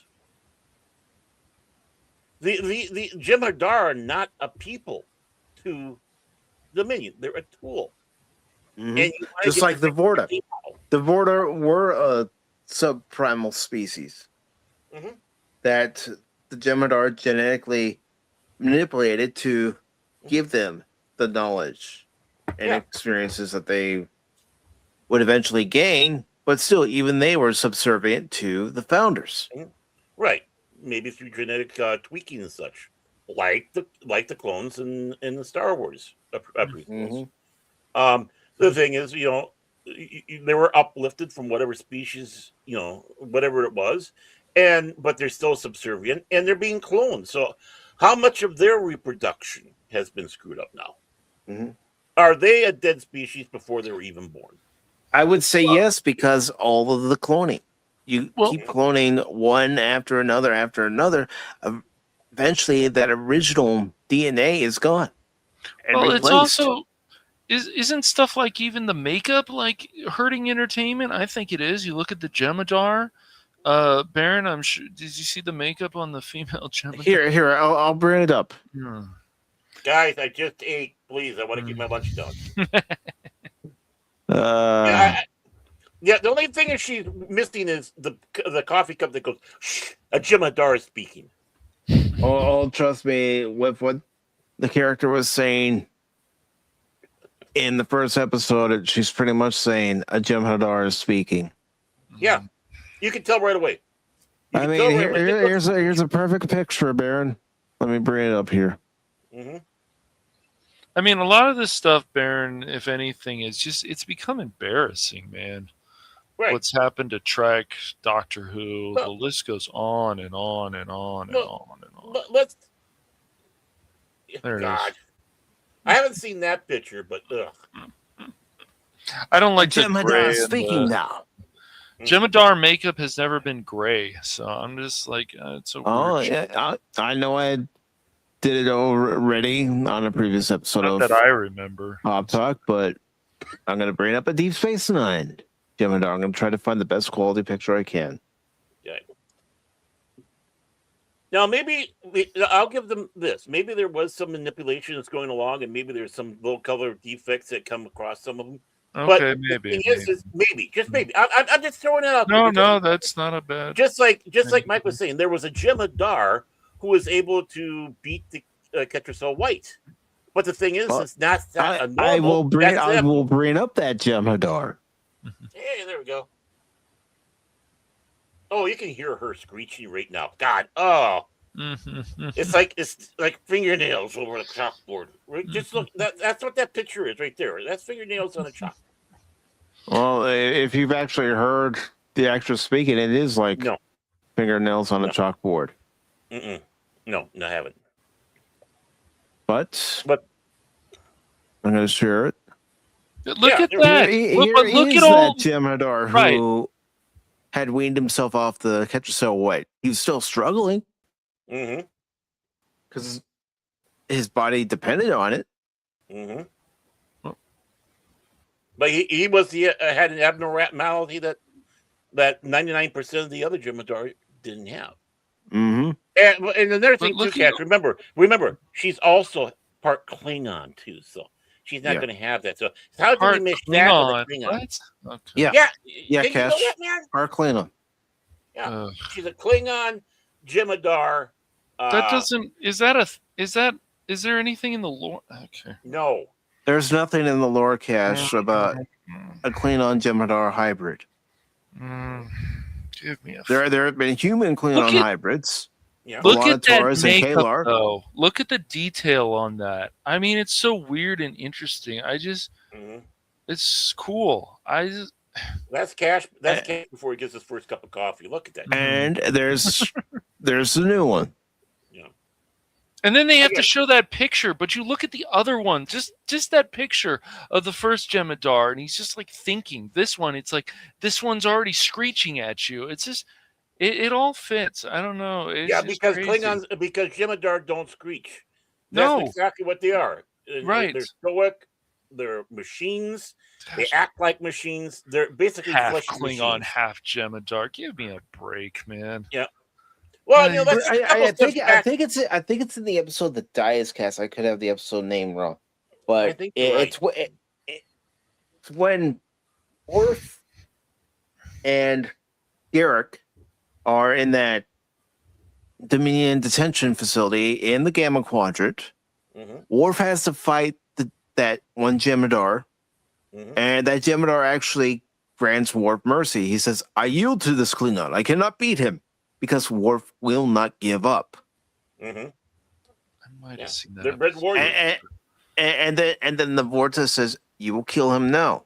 And the Jemadar says, "No, you don't understand. It's a warrior's code that he and I understand." Right. So once again, they're hurting these franchises because they're putting in stuff that seems to be illogical. Really, it's ridiculous. We've seen this with Star Wars, Doctor Who. We've seen this with Trek. We've seen this. With what about Arcane season 2? I haven't even been able to get through it. It's just that's another mess too because they just change things. Why can't Mel and Jace be together? Why can't this happen? Why does Jinx have a mini-me kind of thing? It's ridiculous. It's just all ridiculous stuff. We should be focusing on the war with the underworld and the upper world and all that. That should be the main focus, not go off on all these other ridiculous tangents. It's crazy. Well, I want to address the Klingon issue again. I know I brought it up way back when, before we even had this conversation with Sissy the Klingon. Has he worn his dress yet? Just wondering. I wish I was kidding. I wish I was kidding. I saw. I saw some nonsense. I know. I don't know. Mike W. Barr, when he got everything all set up for the first DC run of Star Trek way back in the day, he introduced a mentally deficient Klingon, and I'm not being mean about that, but he was not wired quite like the others. He did not have that aggressive war. In some ways, you're dealing with Rain Man with ridges. Let's just put it that way. and all the abuse. Then he came over and became a member of the crew of the Enterprise. Hence, he was the first Klingon Starfleet officer that they had, and they go through, and his struggles of him trying to understand, because he's basically between two worlds. He was born Klingon. He had all the crap that the Klingons still around him. Now he's with the Federation, which he has more of a kinship yet, but he's still an alien to him. And also the fact that not everything upstairs is firing quite right. He's simple. Nothing wrong. It's not an insult. He's simple. A great, sympathetic, and wonderful character. Mm-hmm. Wonderful character. And then they give us sissy Klingon in a dress. I know. With feelings or whatever the hell they have with him. And it's like, that's not a Klingon. They're strong, proud warriors. I don't. Well, he's not even full Klingon either. He's like Klingon. I don't know. Blah blah blah. Yeah, I don't. He's not even full. I'm not kidding. He's not a full Klingon either. Okay. And have you noticed all the extinct races that seem to be popping up? I know they had it in the Sharon one movie. The Sharon that pops up in Starfleet Academy. The species that's black on one side and white on the other. No, I'm white on one side. He's black on the other. No, they're extinct. There are only two of them left. No, and they battle to the death. You understand? Their black is on the left side and the white's on the right side. Don't you understand? Ooh, Pops just finished Doomsday Machine. Ooh, great episode. Hey, Pops, I want to talk with you. I'm basically about ready to go here, man. And I know you sent me a text. I haven't responded back. Me too. I'll talk to you about that, man.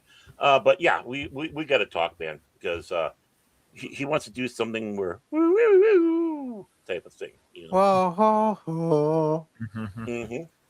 Great to see you, Pops, my friend, my buddy. Thank you for all the kind words and the concern, man. You're my brother. I love you. And no, besides you two, Pops is on the trifecta list of the people that we stream with. I want to meet in person. I'd love to have all of us, Pops, Mike, Cash, myself. If I had to keep it to a small number, and just be able to sit around and we can gang up on Cash and tell Cash, you're wrong. Yeah, sure, right. Tell you guys you're wrong.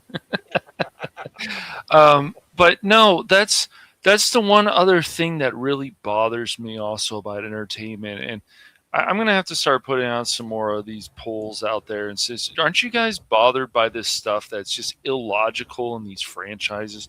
They don't make any sense. And when they try to explain it, it's such a stupid reason, or it's such an excuse. And you're like, no, dude, it doesn't make sense. You're saying this character now can be a Jedi because anybody can be a Jedi, all this stupid stuff. No.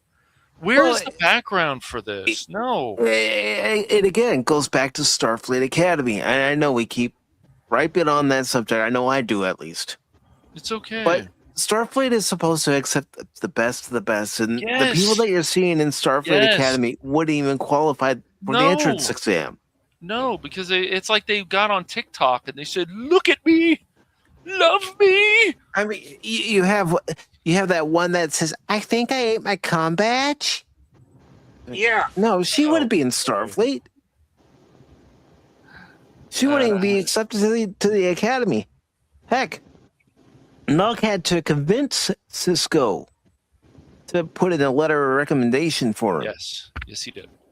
Yes. And the thing is they think that's funny and cute and wonderful. Of course they do. It's great. But the thing is, and what the frig did they do with the Gorn, with their bullshit they've done with that? Oh my God, those idiots! I don't know. Yeah, they lay eggs in humans now. Excuse me, been done, and all that. That's not the Gorn. They didn't even know about the Gorn until Cessa 3. Go after it. They didn't know about the Gorn until Arena. Yeah, Cessa 3. I'm just naming the episode, Aaron. That's all. Hey, I'm being a little bit more highbrow than you, man. I'm saying the planet. That shows how much I know. See, this dunce cap. Well, yeah. I know. It says 3. Yeah, jackass. You missed me, didn't you? Yes. I could say I did. I don't know about Cash. Yeah, Oh, we yeah, did. it does. We both. Well, did. he messed with every bullet so far, but no. But the thing is Mike Barr did back, after Star Trek 2. So, what I think the first run of Star Trek DC, well, definitely after Wrath of Khan. So probably started in '82. Too bad they never did a movie adaptation for Star Trek 2. But so we'll just go that's generously. true. Yeah, that would be 1982. nice. And he did something that no one could thought, a believable way to bring a Klingon in. It was all logical. There's understanding of why. There is a story behind it. There's a growth and evolution because that character stayed with the original run for many issues. In fact, he got himself a human girlfriend, right? Who befriends him. Oh, they're going, what are you talking about? You must be high there, Baron. I don't know. It's like, yeah, see, you don't know Star Trek lore. That's why. Right. But the thing is, they do that, right? And then Michael Dorn, who becomes the official first Klingon, has his believable backstory. An orphan taken in by humans. There's stuff about his character development I do have issues with, but that's neither here nor there. That's for another time. And then we come to Sissy the Klingon. It's like, what the front door is this? No logic, no reason. No one sitting back actually thinking, how can this happen? It's like, can you imagine we tried thinking that way with a Jem'Hadar? We've had at least a few badass Klingons in the past. Can't we always just have badass Klingons instead of these sissy whatever? I mean, and the thing is, I have no problem if there's a Klingon scientist. There are Klingon scientists, as we know. Yes. Well, but they are still warriors at heart. Right. The thing is the society cannot be 100% warrior. You have to have Klingon farmers. You have to have Klingon. In fact, DS9. You had a Klingon running a stall. Wakta Gino. Yeah. Or whatever. It was Targ Bucks. The Bucks. And he would even sing to his customers. Yeah. Tonight is the night. It's a bloody battle night, and they call it. Sorry. But the thing is there's natural in that you can't just pigeonhole into one class, even though that's the one that seems the most prominent. One of the problems I always had with Star Trek is, where are the subservient races for the Klingons? Where's the subservient races to the Romulans? Because if they have an empire, it means they conquered worlds. You conquer world. Romulans are basically being taken off Rome, so they would conscript from these planets. You'd have their various legions. The Legion 5, Cestus 3. I know it's not what Cestus 3, but I'm just pulling that out of my ass, right? And identifying and such. The Klingons would conscript them in, especially if they had great warriors. I mean, Star Trek Online at least tried by saying, okay, the Orions are not with us, the Gorn are not with us, these other races are with us, right? Okay, great, wonderful. But you should have had something like that long before. That's why I've always wanted, and I wish the next series would explore either Klingon space or Romulan space, because there's a lot about Klingon and Romulan space that we still don't know about. Right. Species that we've never met within those empires. It would be nice to see a lot more background. I mean, we've seen some of these races, but it would be nice to see a lot more. Which is why, well, first of all, if I got control of Star Trek, the destruction of Romulus and Remus would never have happened. That bullshit that they came up with for imitation, pseudoscience, fantasy, unicorn out, farting out rainbows, causing the destruction of those planets. They'd still be around. But it's unbelievable. Again, you have a friggin' empire. If you have a friggin' empire, you have several planets. If you have several planets, you're going to be using them. That means the Romulans have spread out. Just because they lost their capital doesn't mean that they're completely destroyed. You have just micronized an empire. Yes, there was turbulence, there would be problems, but the thing is the Romulans are still there. Others will take up the banner. Here's the thing too, Baron. Just because Romulus falls doesn't mean the whole empire goes into complete and total collapse. There would be a fallback planet. You don't think an empire that's existed as long as the Romulan Empire wouldn't have a contingency plan in case something did happen to Romulus? Right. Right. They're cunning people. They have backup. I mean, the whole concept, which of course they followed through with Star Trek Online, is absolutely ridiculous, stupid. Of course, they pull it through still with the Picard series. You know, what's interesting though is they have the two different species, smooth heads and the bumpy heads. So that was at least something I have to give a tip of my hat to for it. It's about the only thing. I mean, season 3, with the changelings manipulate the Borg, and then they both manipulate the younger crew, and then the younger crew rule the world, whatever. It was ridiculous. I'm like, come on. I don't even know at this time that much about the changelings. So, obviously, I found out more of that when I watched more Deep Space Nine. But you will find out more about the changelings. The Founder's solid. I was just like, this is ridiculous. Like, even if you don't, this logic that they're trying to present is just stupid. And then, of course, a Crusher has to be basically the chosen one. It was just like, come on, guys. Well, yeah, they had to get a new Crusher because the other of one course fuck with. Right. Honestly, I mean, no, I know. Here would be actually perfect things to actually do something with Weasley, but the thing is, well, he's a suck ass actor with his head up his ass, and the character is stupid. Yeah, I know. He got better in some episodes, but I know what you're saying. Wesley was the best after he left the show, right? And came back. Mm-hmm. That's where the character really started shining. Basically, his last mission with the crew, the crash. Mm-hmm. That's what happens when you get an ego pilot to do your DJ? shuttle work for it. DJ Ronnie G in his turtles. Hey there, nerd. But this is the whole thing. Like, even when you go back in time and you watch the Teenage Mutant Ninja Turtles, the first two movies, the original and Secret of the Ooze, even though they changed the original one more than Secret of the Ooze. I still like Secret of the Ooze, but yes, I think the original is the best. Third one's the best. Should I? No, you can. It is his first night. I just got here. I just got here. You know what? Tell you what. No.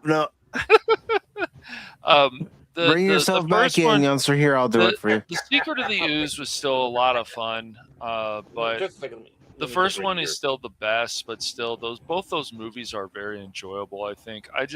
Even though they changed April, it still felt like April. But when they're doing changes now, either animated form or not animated form, I was already turned off by this Mutant Mayhem movie. Okay, this trailer looks pretty good. Then you see Lizzo April or whatever, and you're like, no, I'm not feeling this. I'm done with this. But you sit back going, at least she's not redhead. You know, we know. Right, sure. She should have been a redhead, but that's beside the point. This was the second time or third time, including the comics, that April has actually been black. But April before was thin, and it's just all this stuff is. And I'm like, I'm sure the rest of the movie might be decent and this and that, but you see things like that, and it's like, what else do we need to accept? And it's just stupid.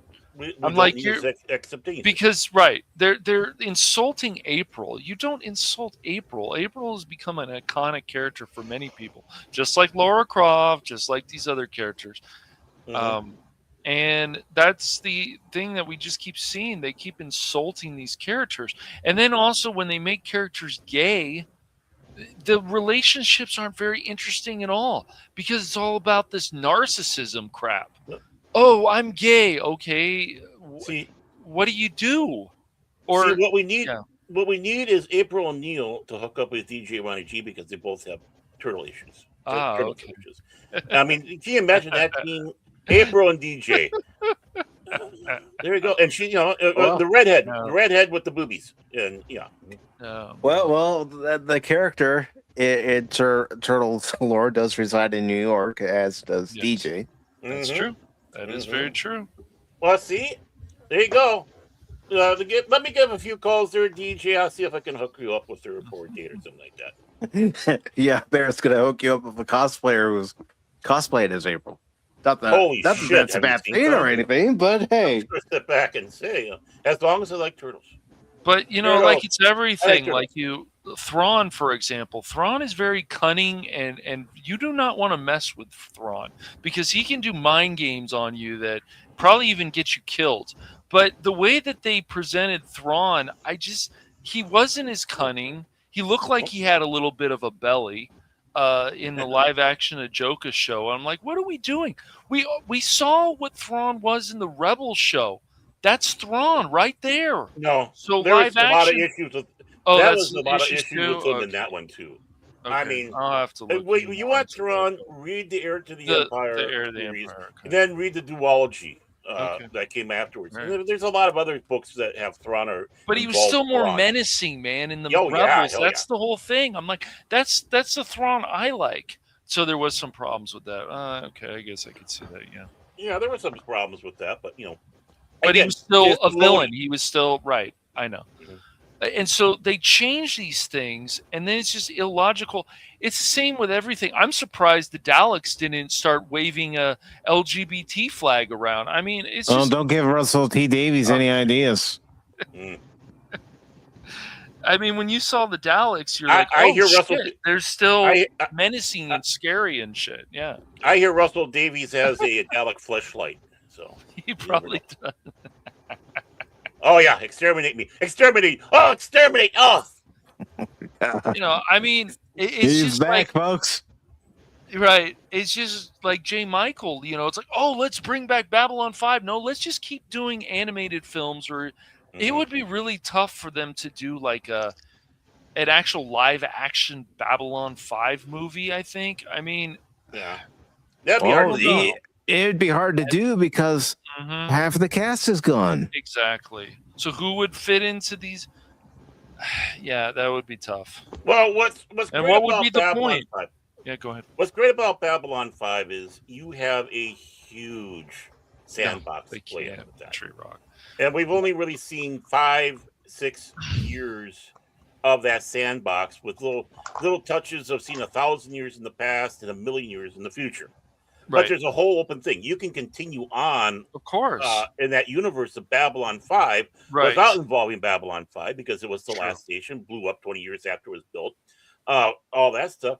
But you can still use it. I mean, Straczynski tried doing that a few times with Crusade and also with Legends of the Ranger. Mm-hmm. Did I watch Which that? could have been interesting. Which could have Yeah. been interesting if Yeah, I like if it the wasn't- Rangers. They're they do whatever it takes. I love that attitude. Yeah. Yeah. And what you had going there, two great opportunities. Not his fault that he got effed over on those, but it was interesting to see where they would have gone with it. But the thing is again, I would say if there's anything done in the Babylon 5 universe, you got to move it ahead in time. Right, you have to move it You ahead. got- Shepard obviously has been gone a number of years. Delenn Shepard? and so on. I'm sorry. Shepard. I'm sorry. This is Sheridan. This is Halo 5. Sheridan. Is this Halo Sheridan. 5? No, that was Mass Effect. You see, Sheridan. this This is not right. This is not right. He is none. He can't even remember Captain Sheridan. It's been a while already since I watched. What is Babylon wrong 5. with you, you stinking non? Yes. You are a disappointment These to Centauri. everyone who has ever watched Babylon 5. You are a disappointment. Yeah, Sheridan. Chinkar. But yes. Yeah. But really, it's just like they can he's go. a disappointment. They can go farther. I told you Centauri that's what is they never want. a disappointment either. I'm sure. Like Londo, he's never disappointed his people. I have never disappointed my people. He's the Never greatest been Centauri who possessed ever by lived. anything. I make Centauri great again. Yes? But yes, excuse me, Sheridan. But yes, they have to go away from that. They could continue to do the animated films. They could do another one if they wanted to, or they could just stop. But doing a live action, I mean, I don't know. You can't reboot that with Sheridan and these characters. I'm not feeling that. Not feeling that at all. I like your idea better, Baron. Yes. Again, you can't bring back Babylon 5 with the remaining cast because it wouldn't work. Right. No matter how hard you tried, you're missing too many key pieces. Exactly. Yeah. Well, the thing is, I can understand where Straczynski's coming from for wanting to reboot it, because I'm sure he thought with all the turmoil that happened around it and how he had to change things in there, and he was doing great character build up, and then either in the case of Michael O'Hare, him being ill, or got a mail block on the first telepath's name. But she decided she wants to go off and become some professional at CNN, which didn't last long.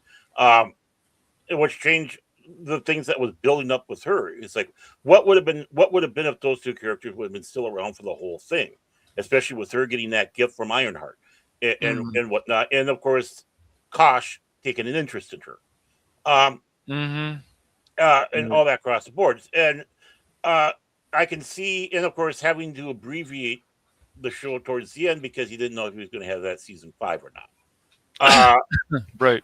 I can see where he goes, I want to do this how I imagined it completely without all the garbage that came up. The thing about it is, in some ways, all that garbage coming up made things better. And despite what some people will say about season 5, once you get past the Byron stuff, it's good. Byron's King. Shut up. Well, I mean, I still hold to this. Yeah, I know. Was not designed. Better, but, No. The character was never designed to be likable. No, I can see that.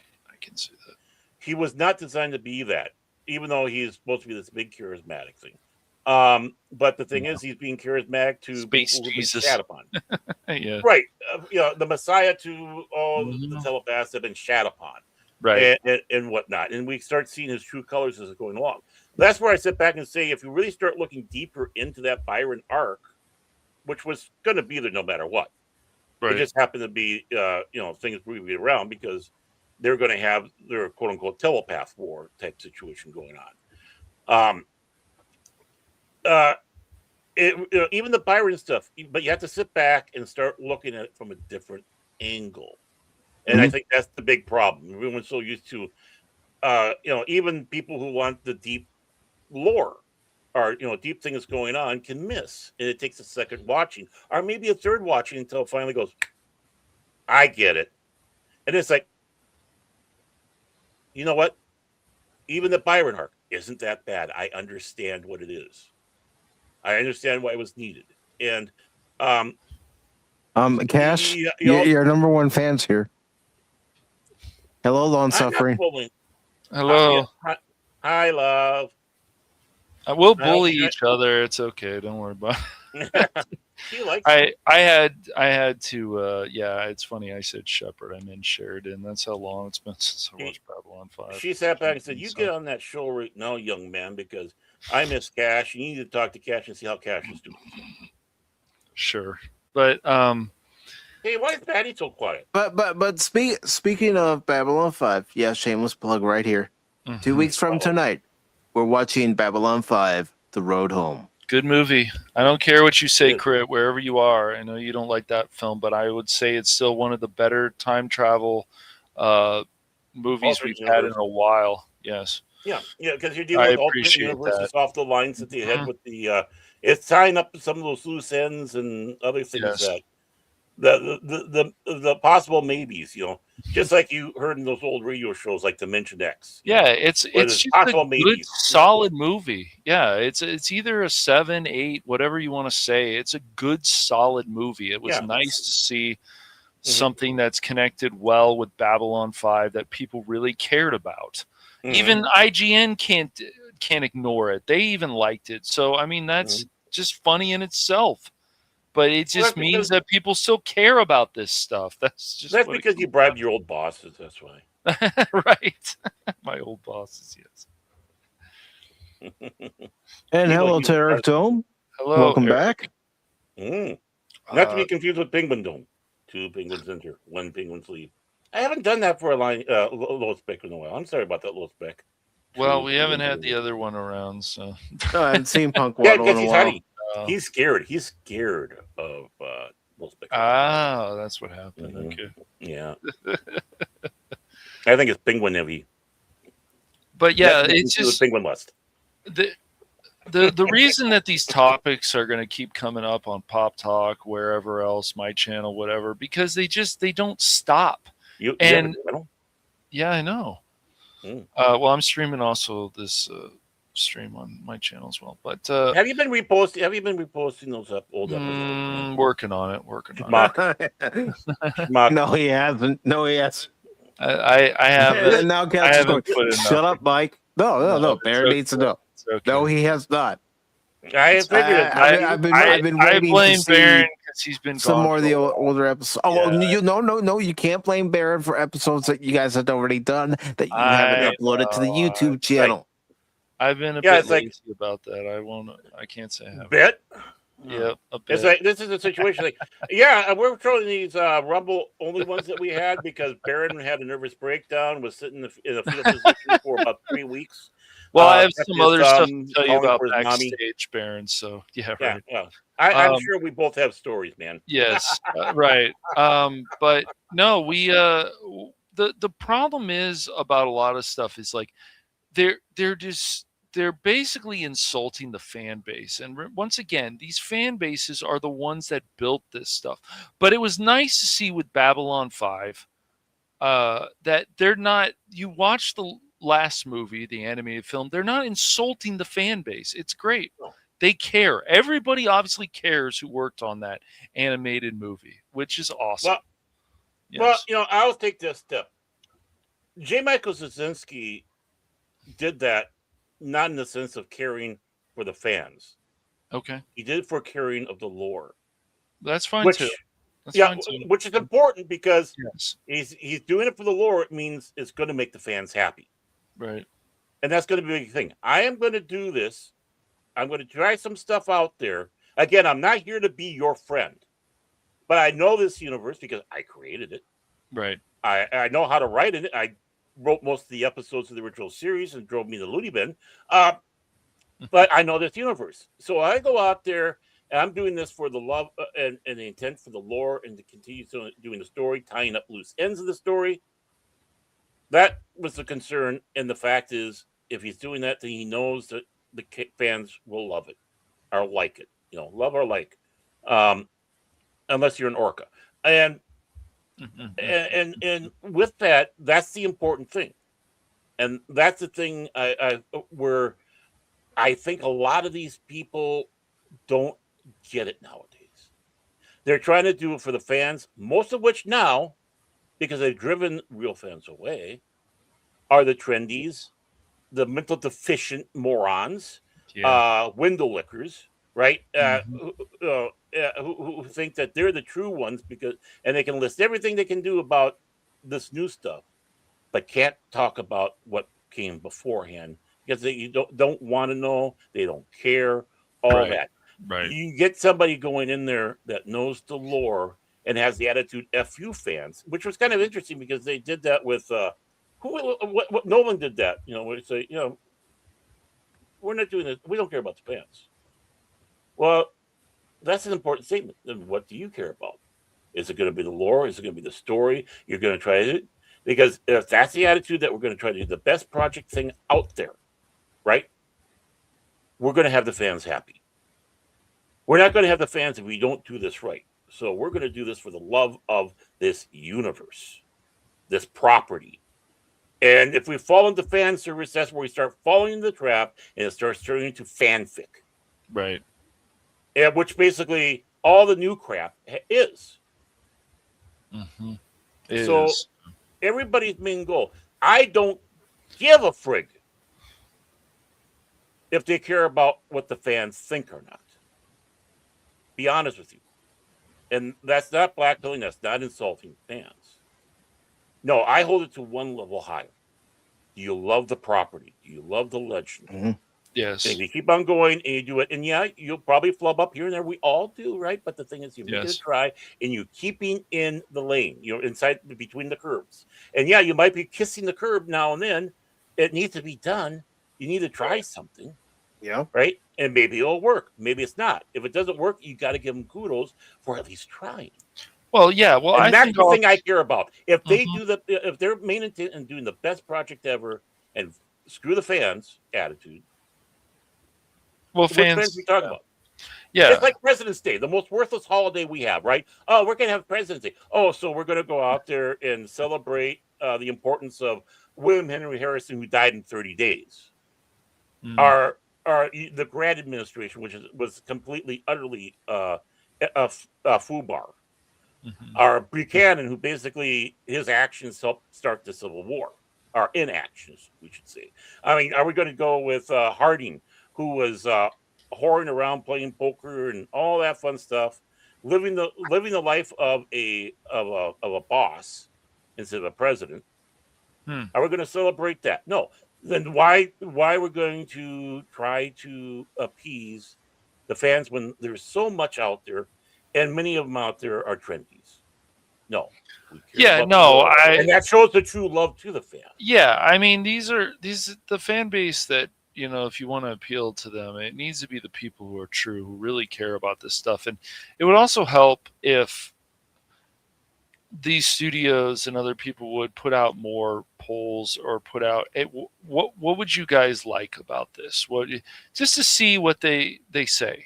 And the problem with that, Cash, is that they don't really care what the fans think. They don't. They have shown that time and time again. Time again. I know, and that's the problem. And the thing is, Cash, they have been doing that, and that's why that's the problem. Again, it goes to somewhat. I don't see them. They have. That's why they're coming with this stuff, because what they're listening to are the loud trendies.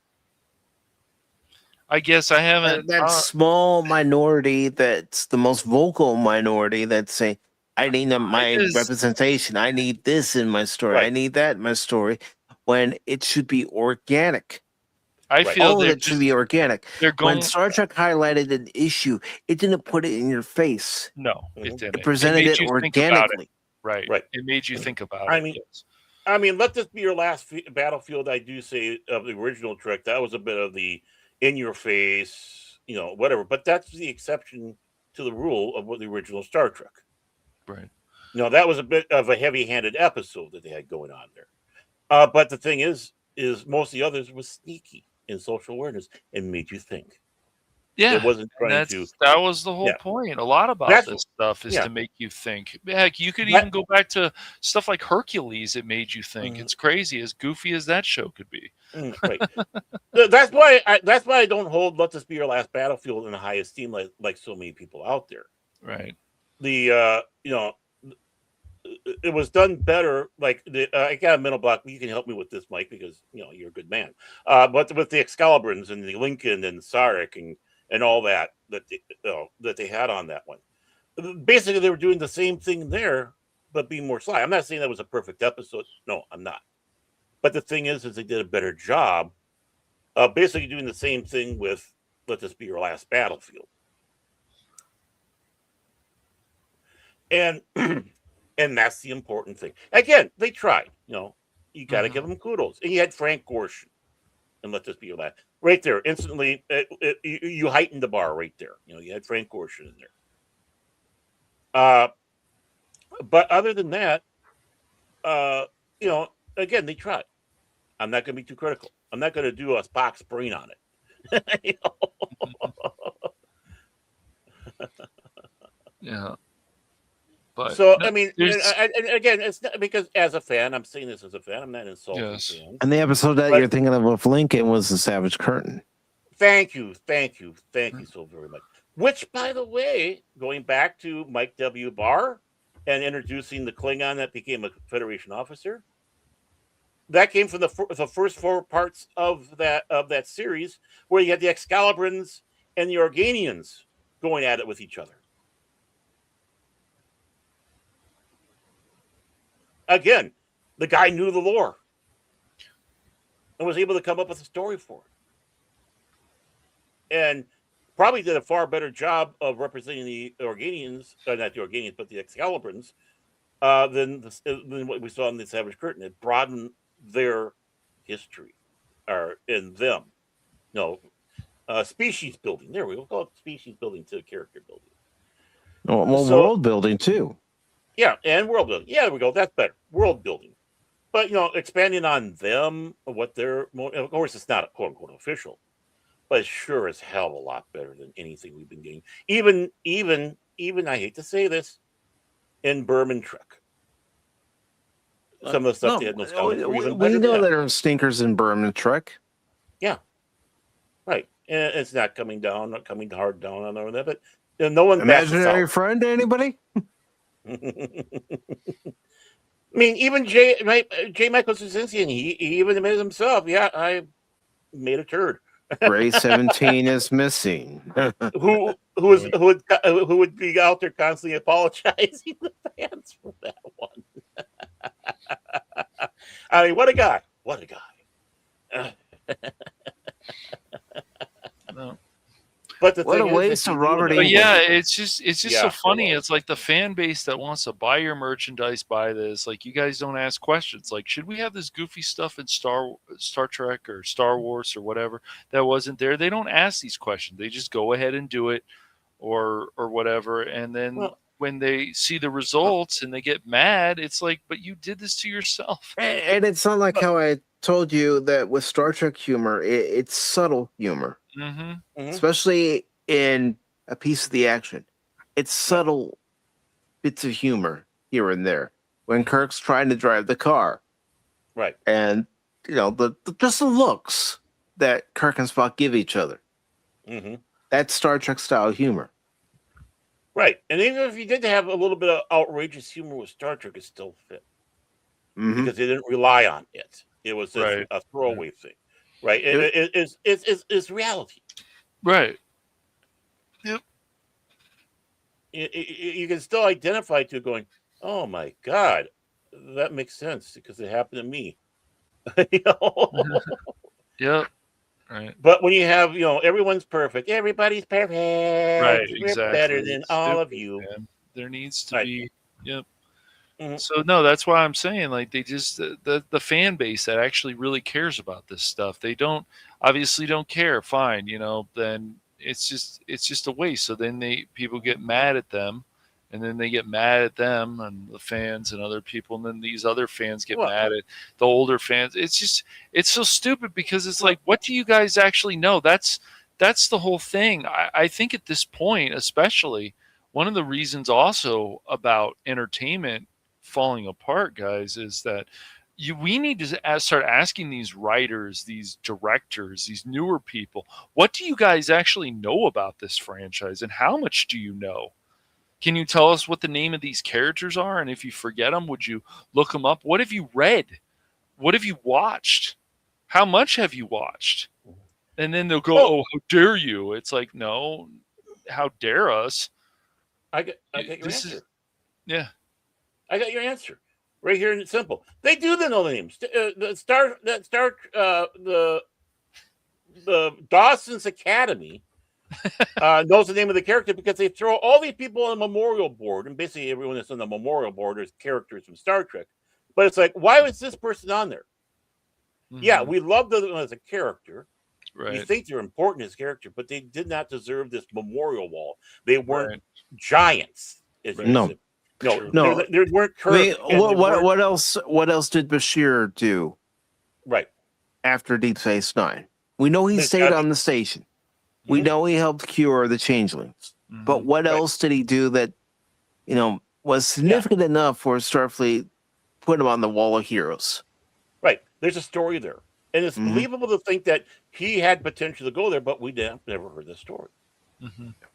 Because I mean, Deep no. Space Nine in their mind is just dead and gone, and we don't give a shit about it. I mean, they also had Nog on there. They had him as Lieutenant Nog when in The Visitor. Yes, I know that it was an alternate future, but in The Visitor, he was Captain Nog. I'd like to think that he still made captain, and he had Yeah. some kind of impact during his career. Right. I not can just see being not- a legacy, Yeah. officer Name. from DS9. Right. I mean, I'm surprised they didn't have two Vics on there. But well, that was a character in there, wasn't it? Yeah, I got to put that name on there.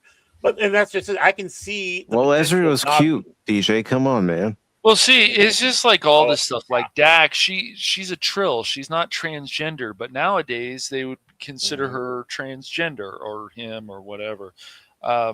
It's ridiculous. It's a whole different thing. But these crazy people, and they are crazy, would be like, no, this person's transgender. This person this. Exactly. Yeah. Well, and that's just, but it's like I saw a bit of what they had in the names and how proud they are to put these characters on there. But it's like, yeah, we love these characters. They were very important to the show, but being so many centuries since these people were about, they're just names. That's all they are. What other characters, crews and officers came along after them that might have made a significant impact? Right. I mean, you can see Kirk on there. You can see Pike on there. You can see Cisco on there. You can even see Janeway on there, right? You can see them because they're sure. Yes. Picard. But then you can start throwing some of the others that you had in there. Maybe you just came across, you knew they were good captains or crewmen. I mean, Spock being on there. I could even see in some ways Scotty being on there for his engineering genius. Well, not only that, I can see McCoy being on there because last time we saw him in canonical Star Trek, as far as the 24th century is concerned, that's where I'm going with this. Yep. Is he was an admiral in Starfleet. Mm-hmm. They just call him Admiral because Admiral McCoy. What did he do? How did he get there? Yeah. That's a story you want to know. What brought him out of retirement to get that rank? Mm-hmm. Exactly. What did he do? And that's been stolen from us.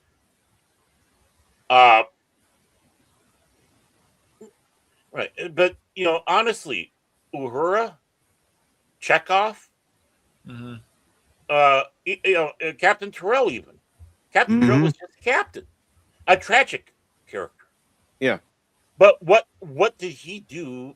I mean, he's not on there, but they probably would have. He would never be on there as much as we love the character and we love the actor playing him. Yeah, Paul Winfield. Our Shelby. Would Shelby be on there or not? That could be a good debate. Again, because we did see her in Picard as an admiral, but we don't know what she did. Right. From her time on the Enterprise in Best of Both Worlds Part 1 and 2, and to the point we actually see her again in Picard. What significance did she play, say, in the Dominion War? Right. Did she have anything to do with the development of the Defiant, the Akara class, the Steamrunner class, and any other class ship that was being designed to fight off the Borg? Including the Sovereign. Right. I mean, why not put? Because I didn't see her name on there. Maybe it is on there. Maybe it isn't. But why not put Leia Brahms on there? Well, was she truly a Starfleet officer, or was she a contractor? She was basically a contractor, but Starfleet can still honor those who help develop and innovate new systems for different starships, including the Galaxy class. Right. And again, that's nothing against the character or anything like that. We know Geordi finally did hook up with her, blah, blah, blah, yada, yada. So what? But what did she do that was so important? What did Chekhov do that was so important that his name was on there? What did Uhura do? The list goes on. What did they do besides what we know? Right. That earned them a spot on that honor board. Right. It's an honor board. And there are people who had many accomplishments and did many things that would not be on there. Because you can only give so many honors out.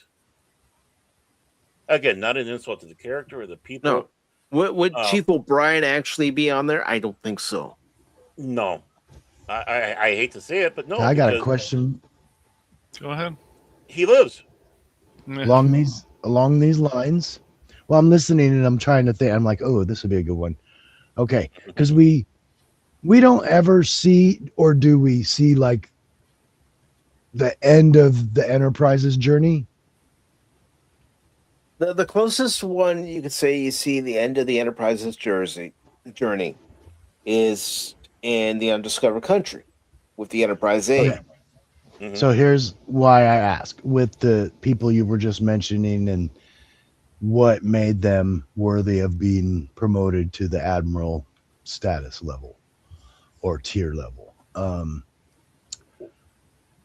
could their service on the Enterprise alone give them enough credit that if they just have a career, I guess it's a Starfleet career, that they are at some point like, oh, they'll get it just because of what they've already done, or no, it's not good enough?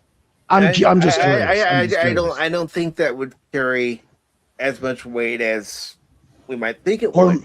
Or maybe even some people. Having some people served on the Enterprise may not give people the credit that they enough deserve to be on that board. Mm-hmm. You'd have to have other postings, other positions. That's what I was curious about. Right. Yeah. Do something significant, because we don't know that. Believe it or not, we don't know what happened between the end of Undiscovered Country and leading up to the attack on Kittimer. There's a whole part of Star Trek in the 23rd going into the 24th century that's never been talked about. I'm not saying I want to talk about it in a TV series. No.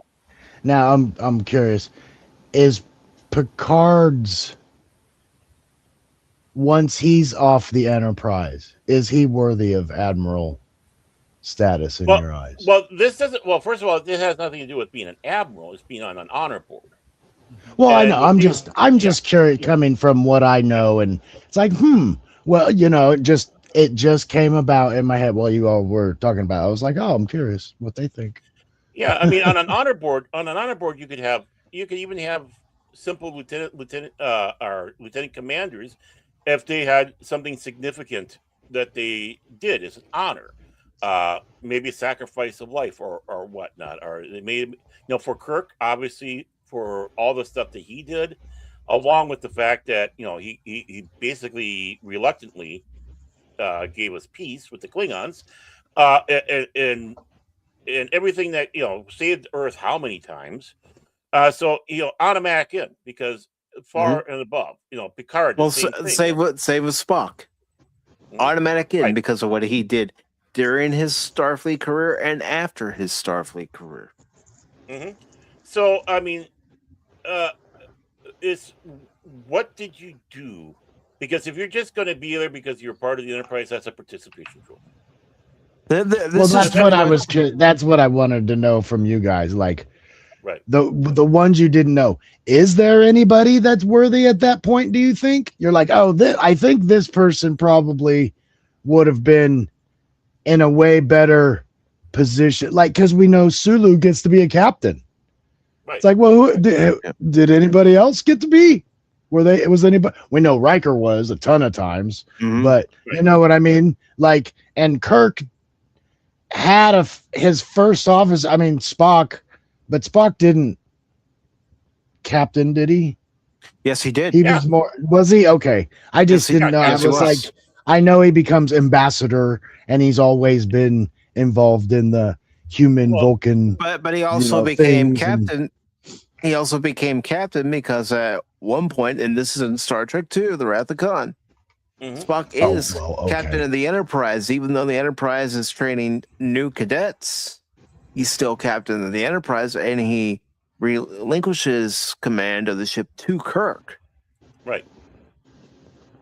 He doesn't fight it. But does he continue on after his time on the Enterprise? Does he get a ship after that? he's That's what I was still curious. Captain Spock, but after that, well, I mean, he dies at the end of Wrath of Khan. He comes back to life. He helps save the wells with Kirk and crew, and then in Star Trek V, Search for Spock. Yep, was one of my big ones. The Final Frontier, Cybok and everything. But here's what would also earn Spock, an honor on that board. Being one of the first to help negotiate the Kinnemer Accords. Mm-hmm. That would be very significant. Peace between the Klingon Empire and the United Federation of Planets. Also, the Federation for short. Mm-hmm. Yeah, I mean, but just have to take a look at his career. Being a science officer under Pike, science officer under Kirk, then becoming the first officer. Mm-hmm. The many things that he had to do on board the ship, becoming a captain of the Enterprise, serving through that one, and of course, first officer again, but still retaining rank of captain, just not position of captain. And then after all that, basically Star Trek VI goes off and becomes an ambassador. So, I mean, he was, and of course, like Mike was saying there, he was part, while he was still an officer, doing the bit for the Kinnemer, which Kirk was not happy about. He made that known. Let them die. I personally vouched for you, Captain. You personally vouched. They're dying. Let them die. Right. So, I mean, Spock had many accomplishments that would put him on that board. And let's not forget also, he was the first Vulcan in Starfleet. Mm-hmm. It was not a participation trophy. He worked hard to be that. He bucked tradition to do that.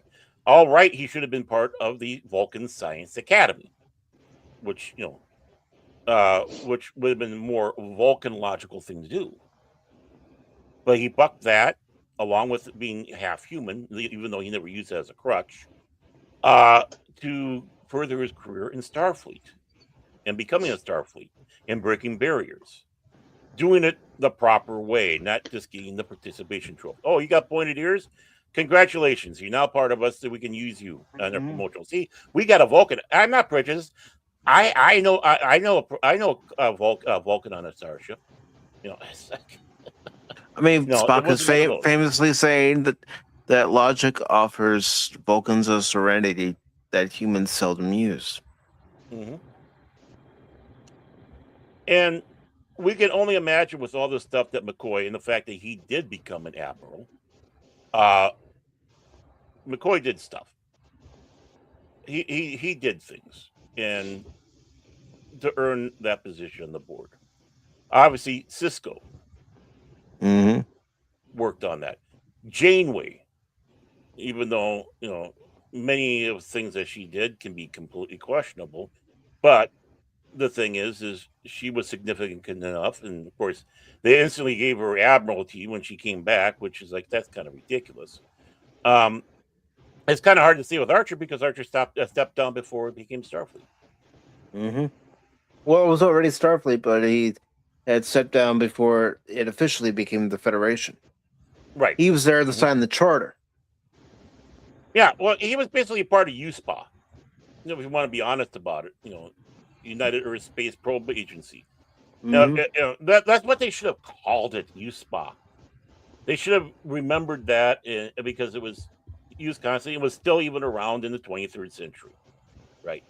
So he was part of the Earth fleet. He was but he wasn't part of Starfleet because that hadn't come yet. That came about with the Federation and unifying all the planets together to make one force. I'm going to disagree with you, but I'm only going by what was set up in Enterprise, Baron. Starfleet was still there by the time of Enterprise. The Federation just wasn't because it hadn't been formed yet. But Starfleet was there. It was early Starfleet. Right. Where they were being held down by the Vulcans. But I understand what you're saying. I do understand what you're saying. If you go by what the original series called it, compared to what came later on. Yeah, I understand you wanted to go with the original. Well, yeah, and this is something we can really debate about, because if we started now, we'd be on for 3 more hours with this debate. But to kind of change gears here, with not respecting lore, especially with the people who are running things, the absolute idiots at Games Workshop. Oh, we're going to have female custodians now. They're continuing the gender swap crap. Thank you. That, first of all, is impossible. And second of all, why? And what's your response when people asked?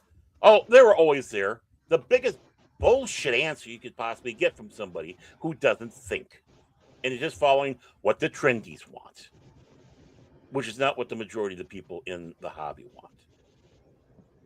Define the logic. In fact, you know what? I will be for female custodies if you return back to how the custodies, their uniform back when Warhammer started back in the day. The custodies were basically only wearing loincloth with oiled down bodies and a helmet. That's it. Okay, I'm for that. Custodian boobies. Exposed for everybody to see. That's what the turned out. What's the problem? I see no. It's like I said. If you return back to their original design, okay, I'm for it, because I'm perfect. But again, it's something where they forgot their lore. I mean, the custodians originally were never ever supposed to be leaving Earth unless there was a very special mission. Their armor was not even designed to handle the rigors of space or environments that had toxics across the board. Why? They're there to guard the Emperor in the Himalayas, where the Golden Throne is. They're his personal bodyguard. They're not space. They were like in Secret Service, right? I mean, they're more powerful than that, but there was a special process, some of which involved directly his genetics. So they were also used in procreation. Mm-hmm. Right.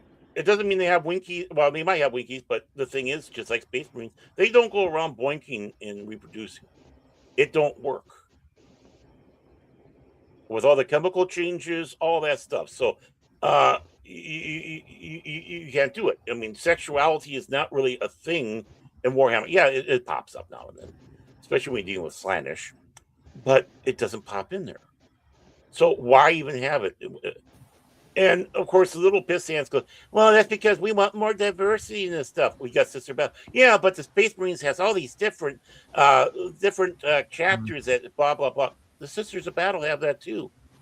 Well, Games Workshop, pandering and doing that is just, it's obviously hurting the miniatures, I mean, people, I'm sure, but then those are going up in price too. That's another problem, right. Baron. Well, right. Yeah. So you got that going on there. The thing is as one person sat back and said, make a push on the Sister of Silence. They're badass. The Sisters of Battle. They're even more badass because you have to do all this programming with a Space Marine. They don't think like humans do anymore. The loyalty and all that. Yeah, there are the mutations that come in, blah, blah, defects, blah, blah, blah. But again, that's not the norm. The Sisters of Battles are not augmented in any way. They wear battle armor. They might have cybernetics because, well, you might get your eyes shot out because they had a BB gun. All that. But the thing is they go on because of the force of will of who they are, not the manipulations of genes and psychotropic drugs or anything like that. The Sisters of Battle, in my opinion, are far more powerful, far more interesting than Space Marines because of that. When you have will over chemical changes and all that stuff, manipulation. The will is the stronger one. One of the best factions the Imperium could possibly have. Fanatically loyal in their love for the Emperor. So, I mean, again, this is doing as a service. This is being misogynistic. This is being insulting to women by saying, "Oh, these that we already have, these strong warriors, they're nothing. That's why we need to change Space Marines and Custodes." Do you realize you just fucking insulted all the women? There should be no woman that should be for that. Because it's basically telling women that, nah, you don't matter unless you take over this man's position in an impossible task because of legitimate genetics. Because you need to have, they never said anything in Warhammer lore that they have to be men. All the way back to the beginning, they have to be men because of the different biological structures that they have. And plus, you're injecting them with basically indirectly from the Emperor's genes himself. Mm-hmm. And last I checked, he had a little TikTok thing swinging back and forth between his legs. It's genetics. Women should never be for this race swapping, especially in the. And then you know what?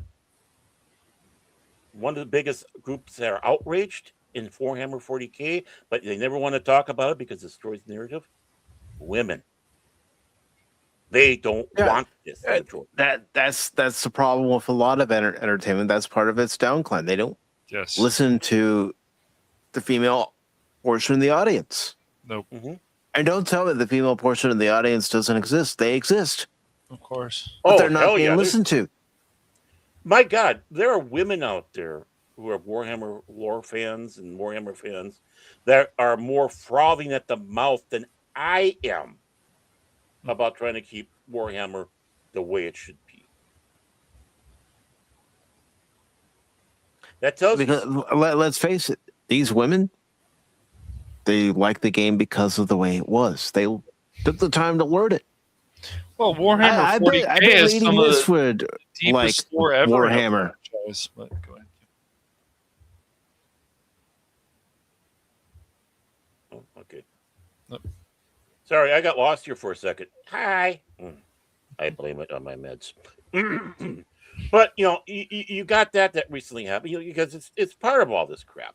Of course, what do you have now? This is a different dichotomy, and that's something that would make me even upset because it's not changing an established lore. But I've really noticed this Dark Crusade knockoff, ripoff that's out there, where you have the forces of God and Christians versus the forces of the devil and the demons. 1917 Earth. It's a mishmash. Things happen a few hundred years that open the gates of hell, and now basically it's similar thing. Law versus order versus chaos. The same thing, and whatnot. And people thought, oh, this is great. This is going to be wonderful. And then you start finding out that the people who are designing this game are so fucking woke. They started right off the bat insulting people. Yeah, in fact, they made a point that we're not people identifying as Christian thinking it's great. They kick them off the board, their message boards, because we don't want you. Then why do you have such strong Christian imagery in there? Right, it's hypocrisy. Obviously, it sounds like that you're for the satanic side more than whatnot, especially with how you're acting. And they're out there waving all the same woke tropes out there. Now we all are welcome, alphabet group, blah blah blah. The pandering shit. Now, why it doesn't bother me is because this thing is starting up. Besides the fact that they grifted. I mean, people are still waiting for their Kickstart stuff come. They get their Kickstart stuff, and things are damaged. The miniatures aren't even complete, or have holes in them, or even still have liquid resin inside of them.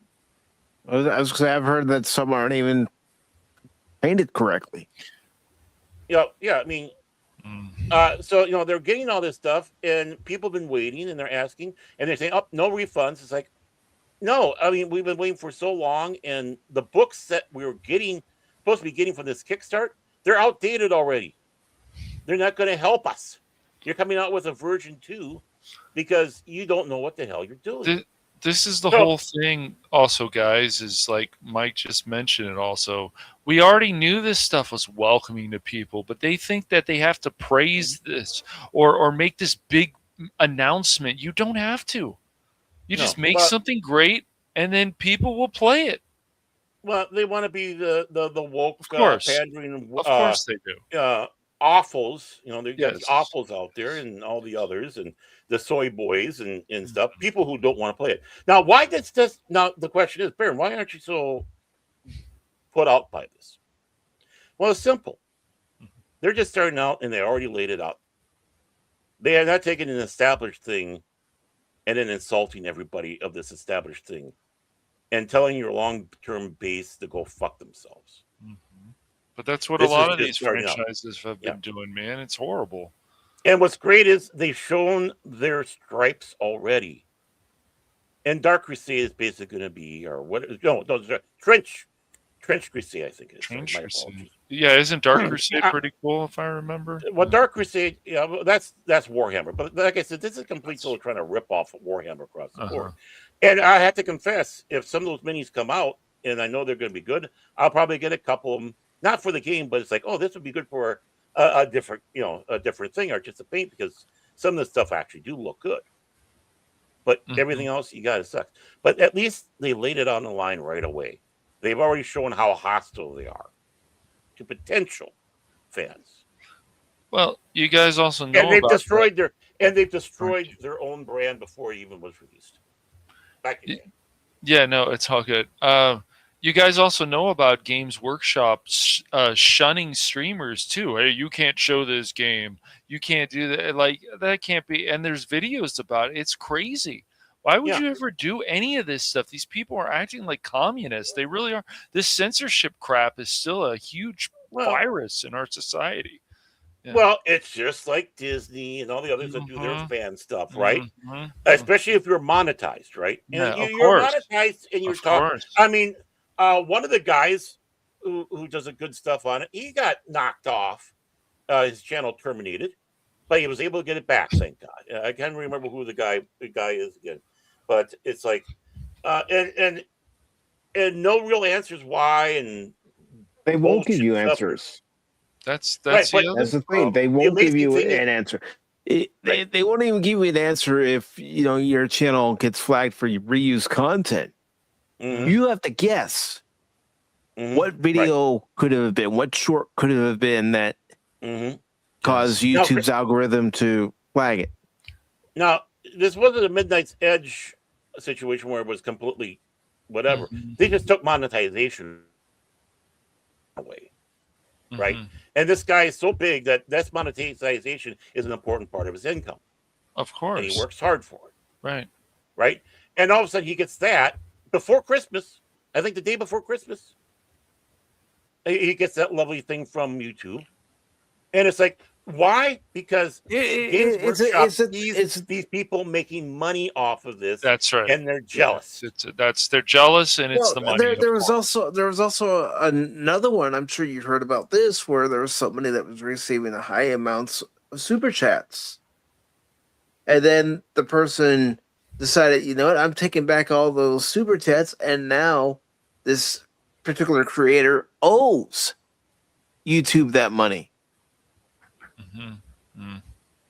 How does that make any sense? The last thing I heard was a channel that's getting a large amount of soup. And it's like, boy, did he go to the soup Nazi?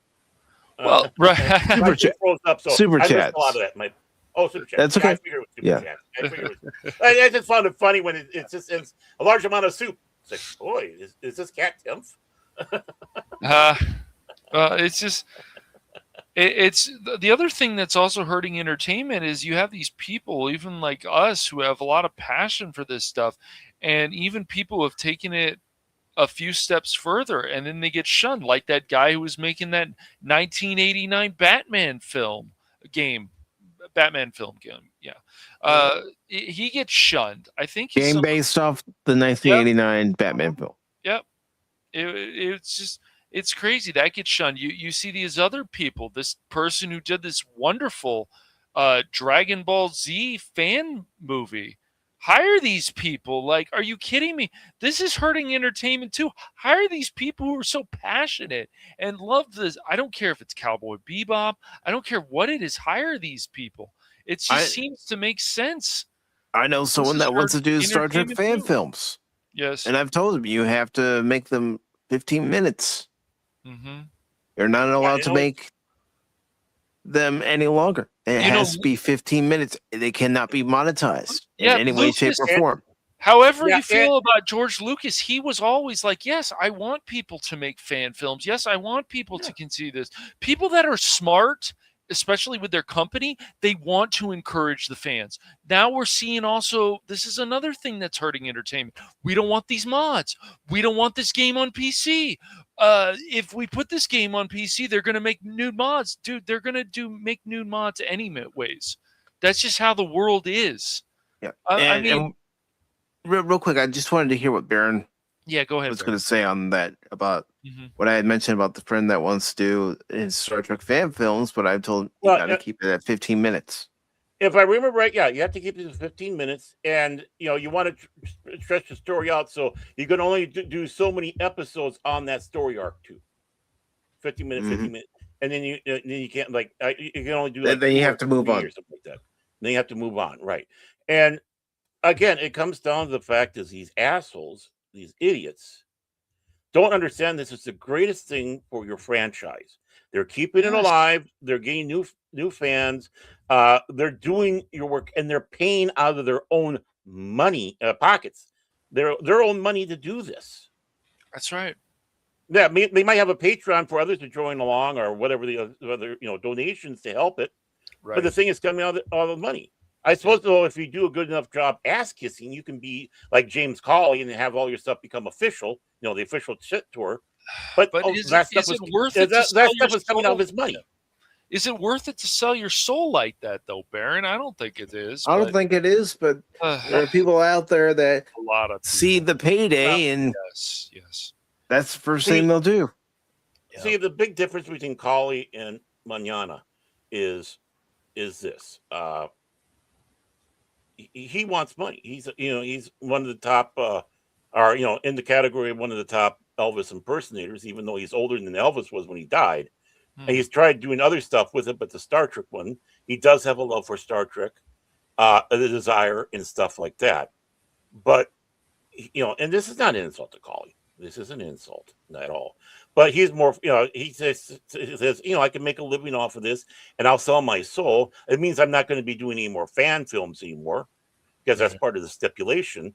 I don't even know if they can even use his sets anymore. Because they were able to do it. Gods and Men, I think was one of the movie where he had a little cameo as Peter Kirk in that one. And of course they had Nichelle Nichols, Walter Koenig, and a bunch of other of our established actors from Star Trek in there, sometimes playing different, many doing different roles, but they were still in there. But Manana was 100% for the passion of making this, getting it out there. Yep. The passion was going into that direction, and you can kind of see the difference between the two. All Cawley could do was go out there and be butthurt. And get a little bit insulting here, but he was butthurt from doing Vic Manana, him doing this stuff. He was always constantly going out there. My sets are better. I do things better over here, much better than those guys do over there. I mean, it's like Jim, calm the frig down. And then he gets so butthurt because people would criticize him playing Kirk. I'm not playing Kirk no more. I'm going to have someone else play it. It's like, you're doing a good enough job. Okay, you're going to be butthurt over this. This is your project. But you can see where the drive of passion between the two of them were. Manana, definitely, I want to do Star Trek, get it out there, and do the best job possible. Yes. Cawley, eventually, hey, I can make money, and I'll sell my soul. Ugh. I think they're still using Manana's sets down in Georgia for stuff. Wow. But I do believe the other ones, I mean, I think it takes something special for them to do anything with the sets in New York for Cawley. That's the difference. And over on Rumble, Low Spec says, Screw Tube, And I also want to thank Dazzling Soul Train for following the channel. All right. Thank you Wow, very hey, much. welcome. Really appreciate it. Welcome aboard. Oh, you're still here, Padawan? Pat is still here. Yeah. He's just been very quiet. Is it because I'm back? listening. He probably No. must. I come walking in and goes, oh shit, that's it. I give up. You guys are take over the talking. show and talk. I don't really have much to add. what you guys you're are allowed to saying. talk too. No, I don't really have much to add what they are saying. You know, they got their thing going. That's why when I had those couple things, it's like, oh, that's something that I just thought of that kind of goes with what we're leaning into. So that's all. I just like being here, but I do have to go. Yeah, I was gonna say we're almost at 9:30 local time, so I think it's a good time to wrap this up, wind it up. Yeah, he's gonna go off and cause sinus problems with somebody until they take that. Yeah. That Mucilix. I gotta go bother somebody, pull the rug out, you know, all that stuff. But Pat, But everybody have a good weekend. Yeah, you too, brother. Have a good week, and thank you for good coming one, on. man. Yeah. Really appreciate it. Good. We'll get Good seeing you together again there, Patty. soon, sometime. I've never said Talk this, about Patty. something. I never said this. I'll deny it, but you're a good guy. Yeah. I'm reading between all those lines there, pal. Yeah, well, I got 3 fingers up right now. Between the lines. Have a good one. We'll see everyone You next too, man. time. Have a good night, man. Yeah, have a great one, man. But gentlemen, as we are, He just talk, and he wouldn't let us get a word in. I'm glad.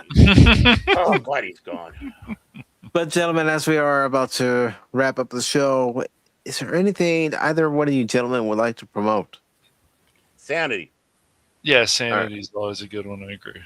All right. Well, let's start with Cashmoney007. What is coming up on the Phantom Hooligans and Cash Money Madness?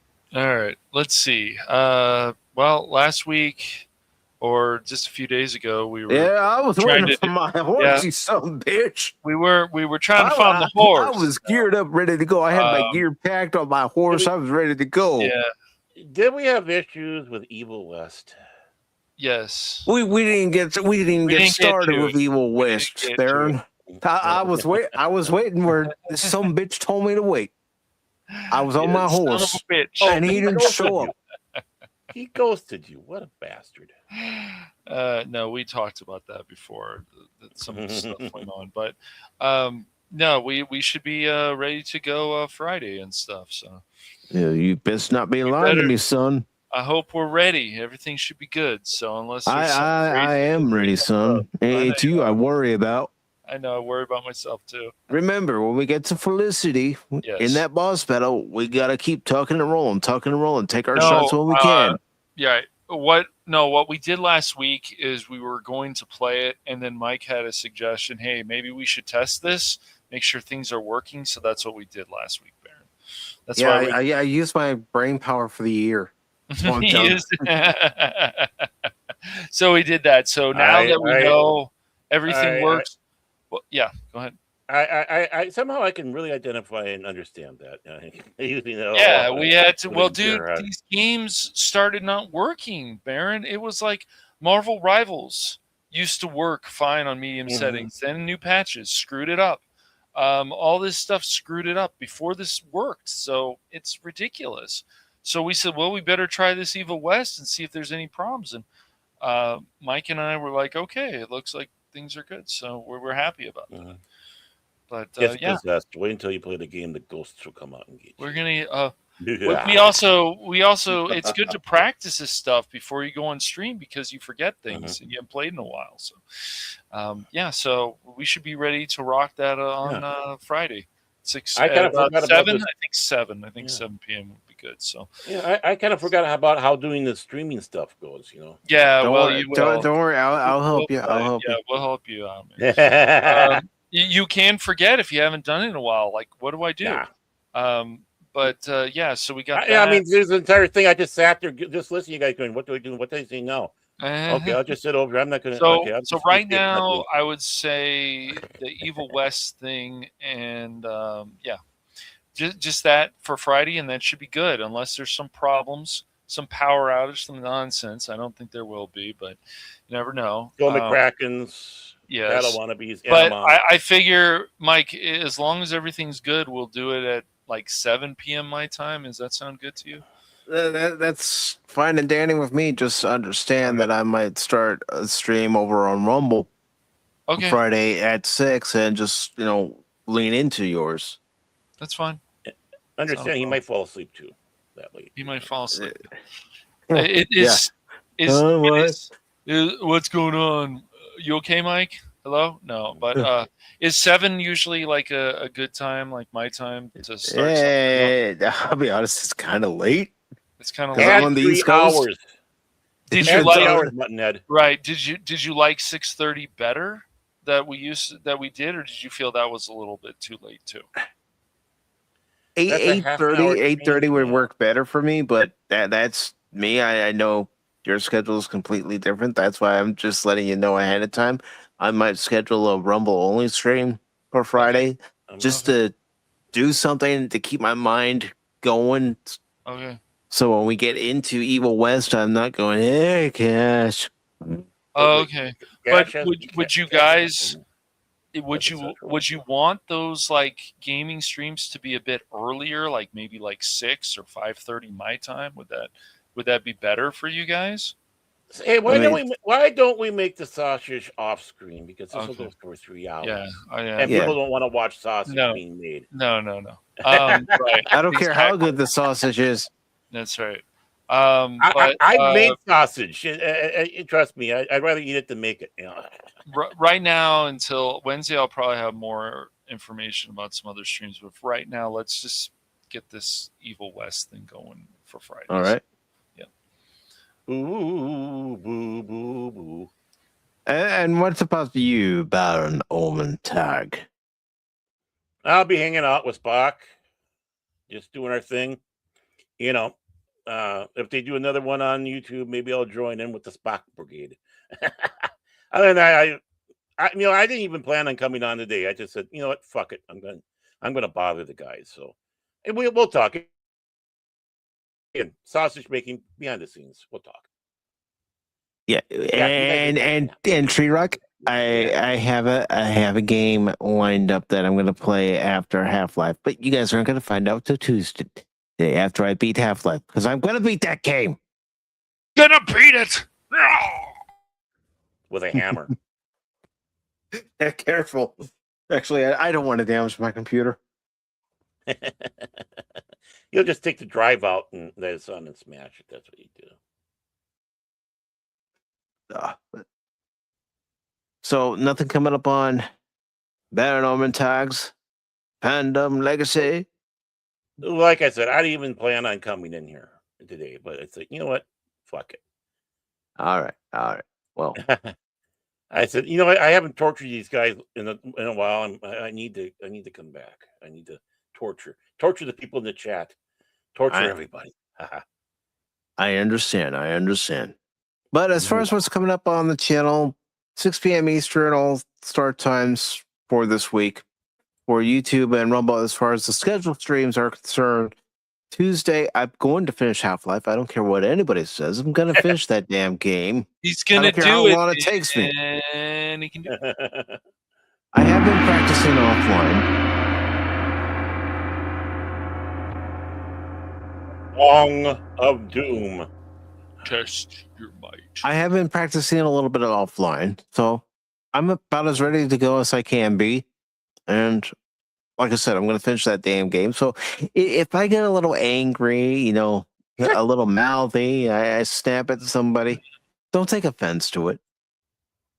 I am so going to come in there and say, oh, you still playing? Yes, Baron. I'm still playing. I am still going to do that. You see, Baron learned his lesson when I was playing Arkham Knight. Oh, he hasn't done it since. Yeah, that's right. It was Arkham Knight. Yeah. I haven't found the right time to do it. The troll and do things properly. You just gotta, you gotta do it when you're not suspecting, or it's not proper trolling. Yes. And now for Wednesday's Pop Talk, it's going to be a more serious topic. a far more serious topic, as this Wednesday will be the 40th anniversary of a tragedy. Tragedy that occurred shortly after launch back on January 28th, 1986. The crew and the Space Shuttle Challenger. That will be the topic of Wednesday's show. Excuse me. I have asked DJ Ronnie G to join us, and I've also asked Anonymous to join us. And if anyone else would like to join us for that particular episode of Pop Talk, you're more than welcome to. But like 40? I said, wow, it's already been that long. Yeah, it's a more serious topic, and I still think even 40 years later, we should honor those men and women who lost their lives, unfortunately, on that Sunday morning. Right. I mean, we lost the crew, the Apollo 1, but they were on the ground and it was just a training, check accident, and they discovered, we had too much oxygen. We have to do that. But unfortunately, it took 3 lives off of there, including Gus Grissom, which is where we got USS Grissom. But this was the first time we ever had astronauts on their way that we lost. Russia's had a few. They just don't talk about it. But, you think about all those years that we had for space flight. Yeah, it was the 25th Space Shuttle mission. Yep.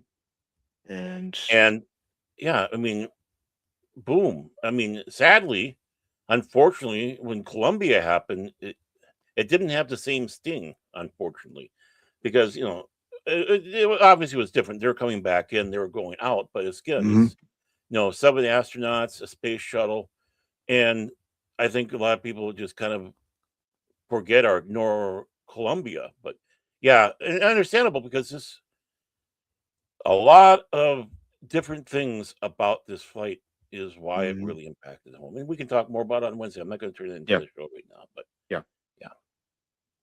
But we will be talking about that again. Like I said, it's going to be a more serious show because I don't know how many of our younger generation actually know about that day. And of course, we can talk about it from a perspective of being at the age that we were when it happened and seeing it all over the news.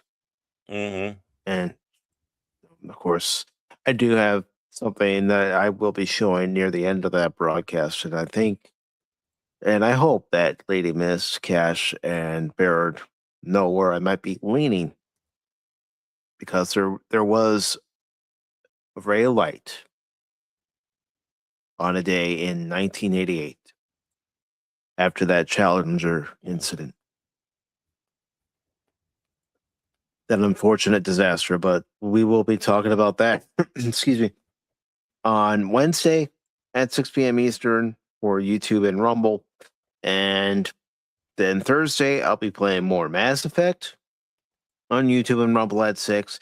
And then Friday, for those of you on Rumble, I'll be playing some games. I don't know what I'm going to be playing yet. I'll be thinking about it between now and then. And I will schedule a stream. It'll more than likely start at 6 o'clock. And we'll keep going from there, because it'll also go into Cash's stream over on his YouTube channel, playing Evil West. And yes, Evil West will be part of that stream, even though I've already gone through the whole game and you can actually see those videos on YouTube and Rumble. I'll be joining Cash for this 2-player part of it. But before we get out of here, yeah, I put it all up. Whatever I see in StreamYard, I put it all up, Lady Mist. Are we doing typos again? The moment I see it, I put it up because I don't want you all to feel ignored. But I want to thank Vor for being here. I want to thank Helion for being here, also known as Royal Peto over on YouTube. I also want to thank Alex Story for being here. Thank you, Alex. Tim, thank you for being here. Phil McCracken, thank you for being here, Phil.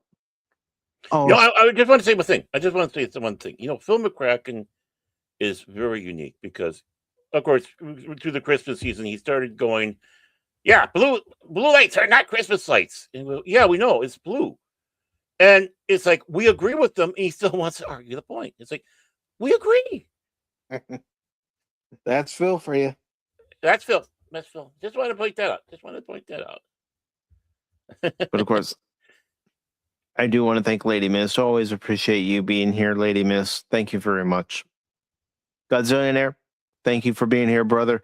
Apollo, I hope you and Sydney stay safe on those roads. Because, I mean, the weather that she goes through, for one, I don't know how many people can do it. All over the place, man. But she does it. In Texas, it's getting hammered again. I mean, Yeah. My word. And Pops, good to see you, brother. And I'm looking forward to something that you and I are going to be doing on the 4th of February.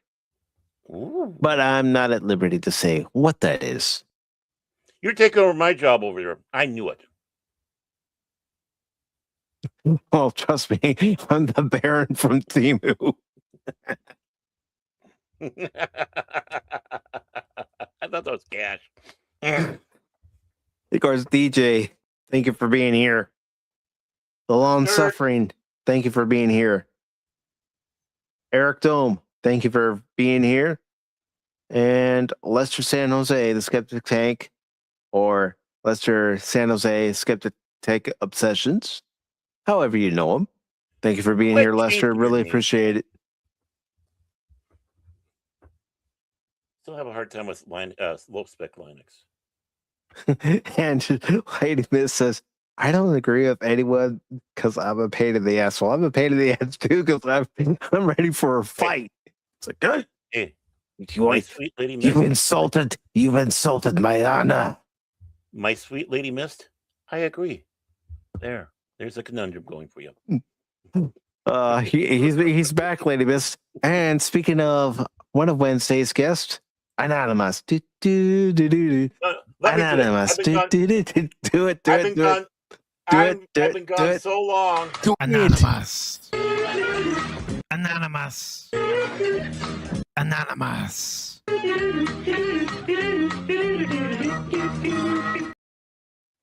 We miss you, Claudia. That we do. But everybody, you have a good one. Remember, don't ever give up. I was going to say, don't always give up on me in the game. Well, some people do. But don't ever give up on me in a game because just when you do, you might miss something. And my other saying, I'm not just a baseball guy, I'm an all-around guy. And also a new saying, sometimes I can be an asshole. Yeah, everyone's got them. Don't have to hear them from them. Yeah, but everybody, thank you. Have a good night. And until next time, take care. Ciao. Autobots, transform and roll out.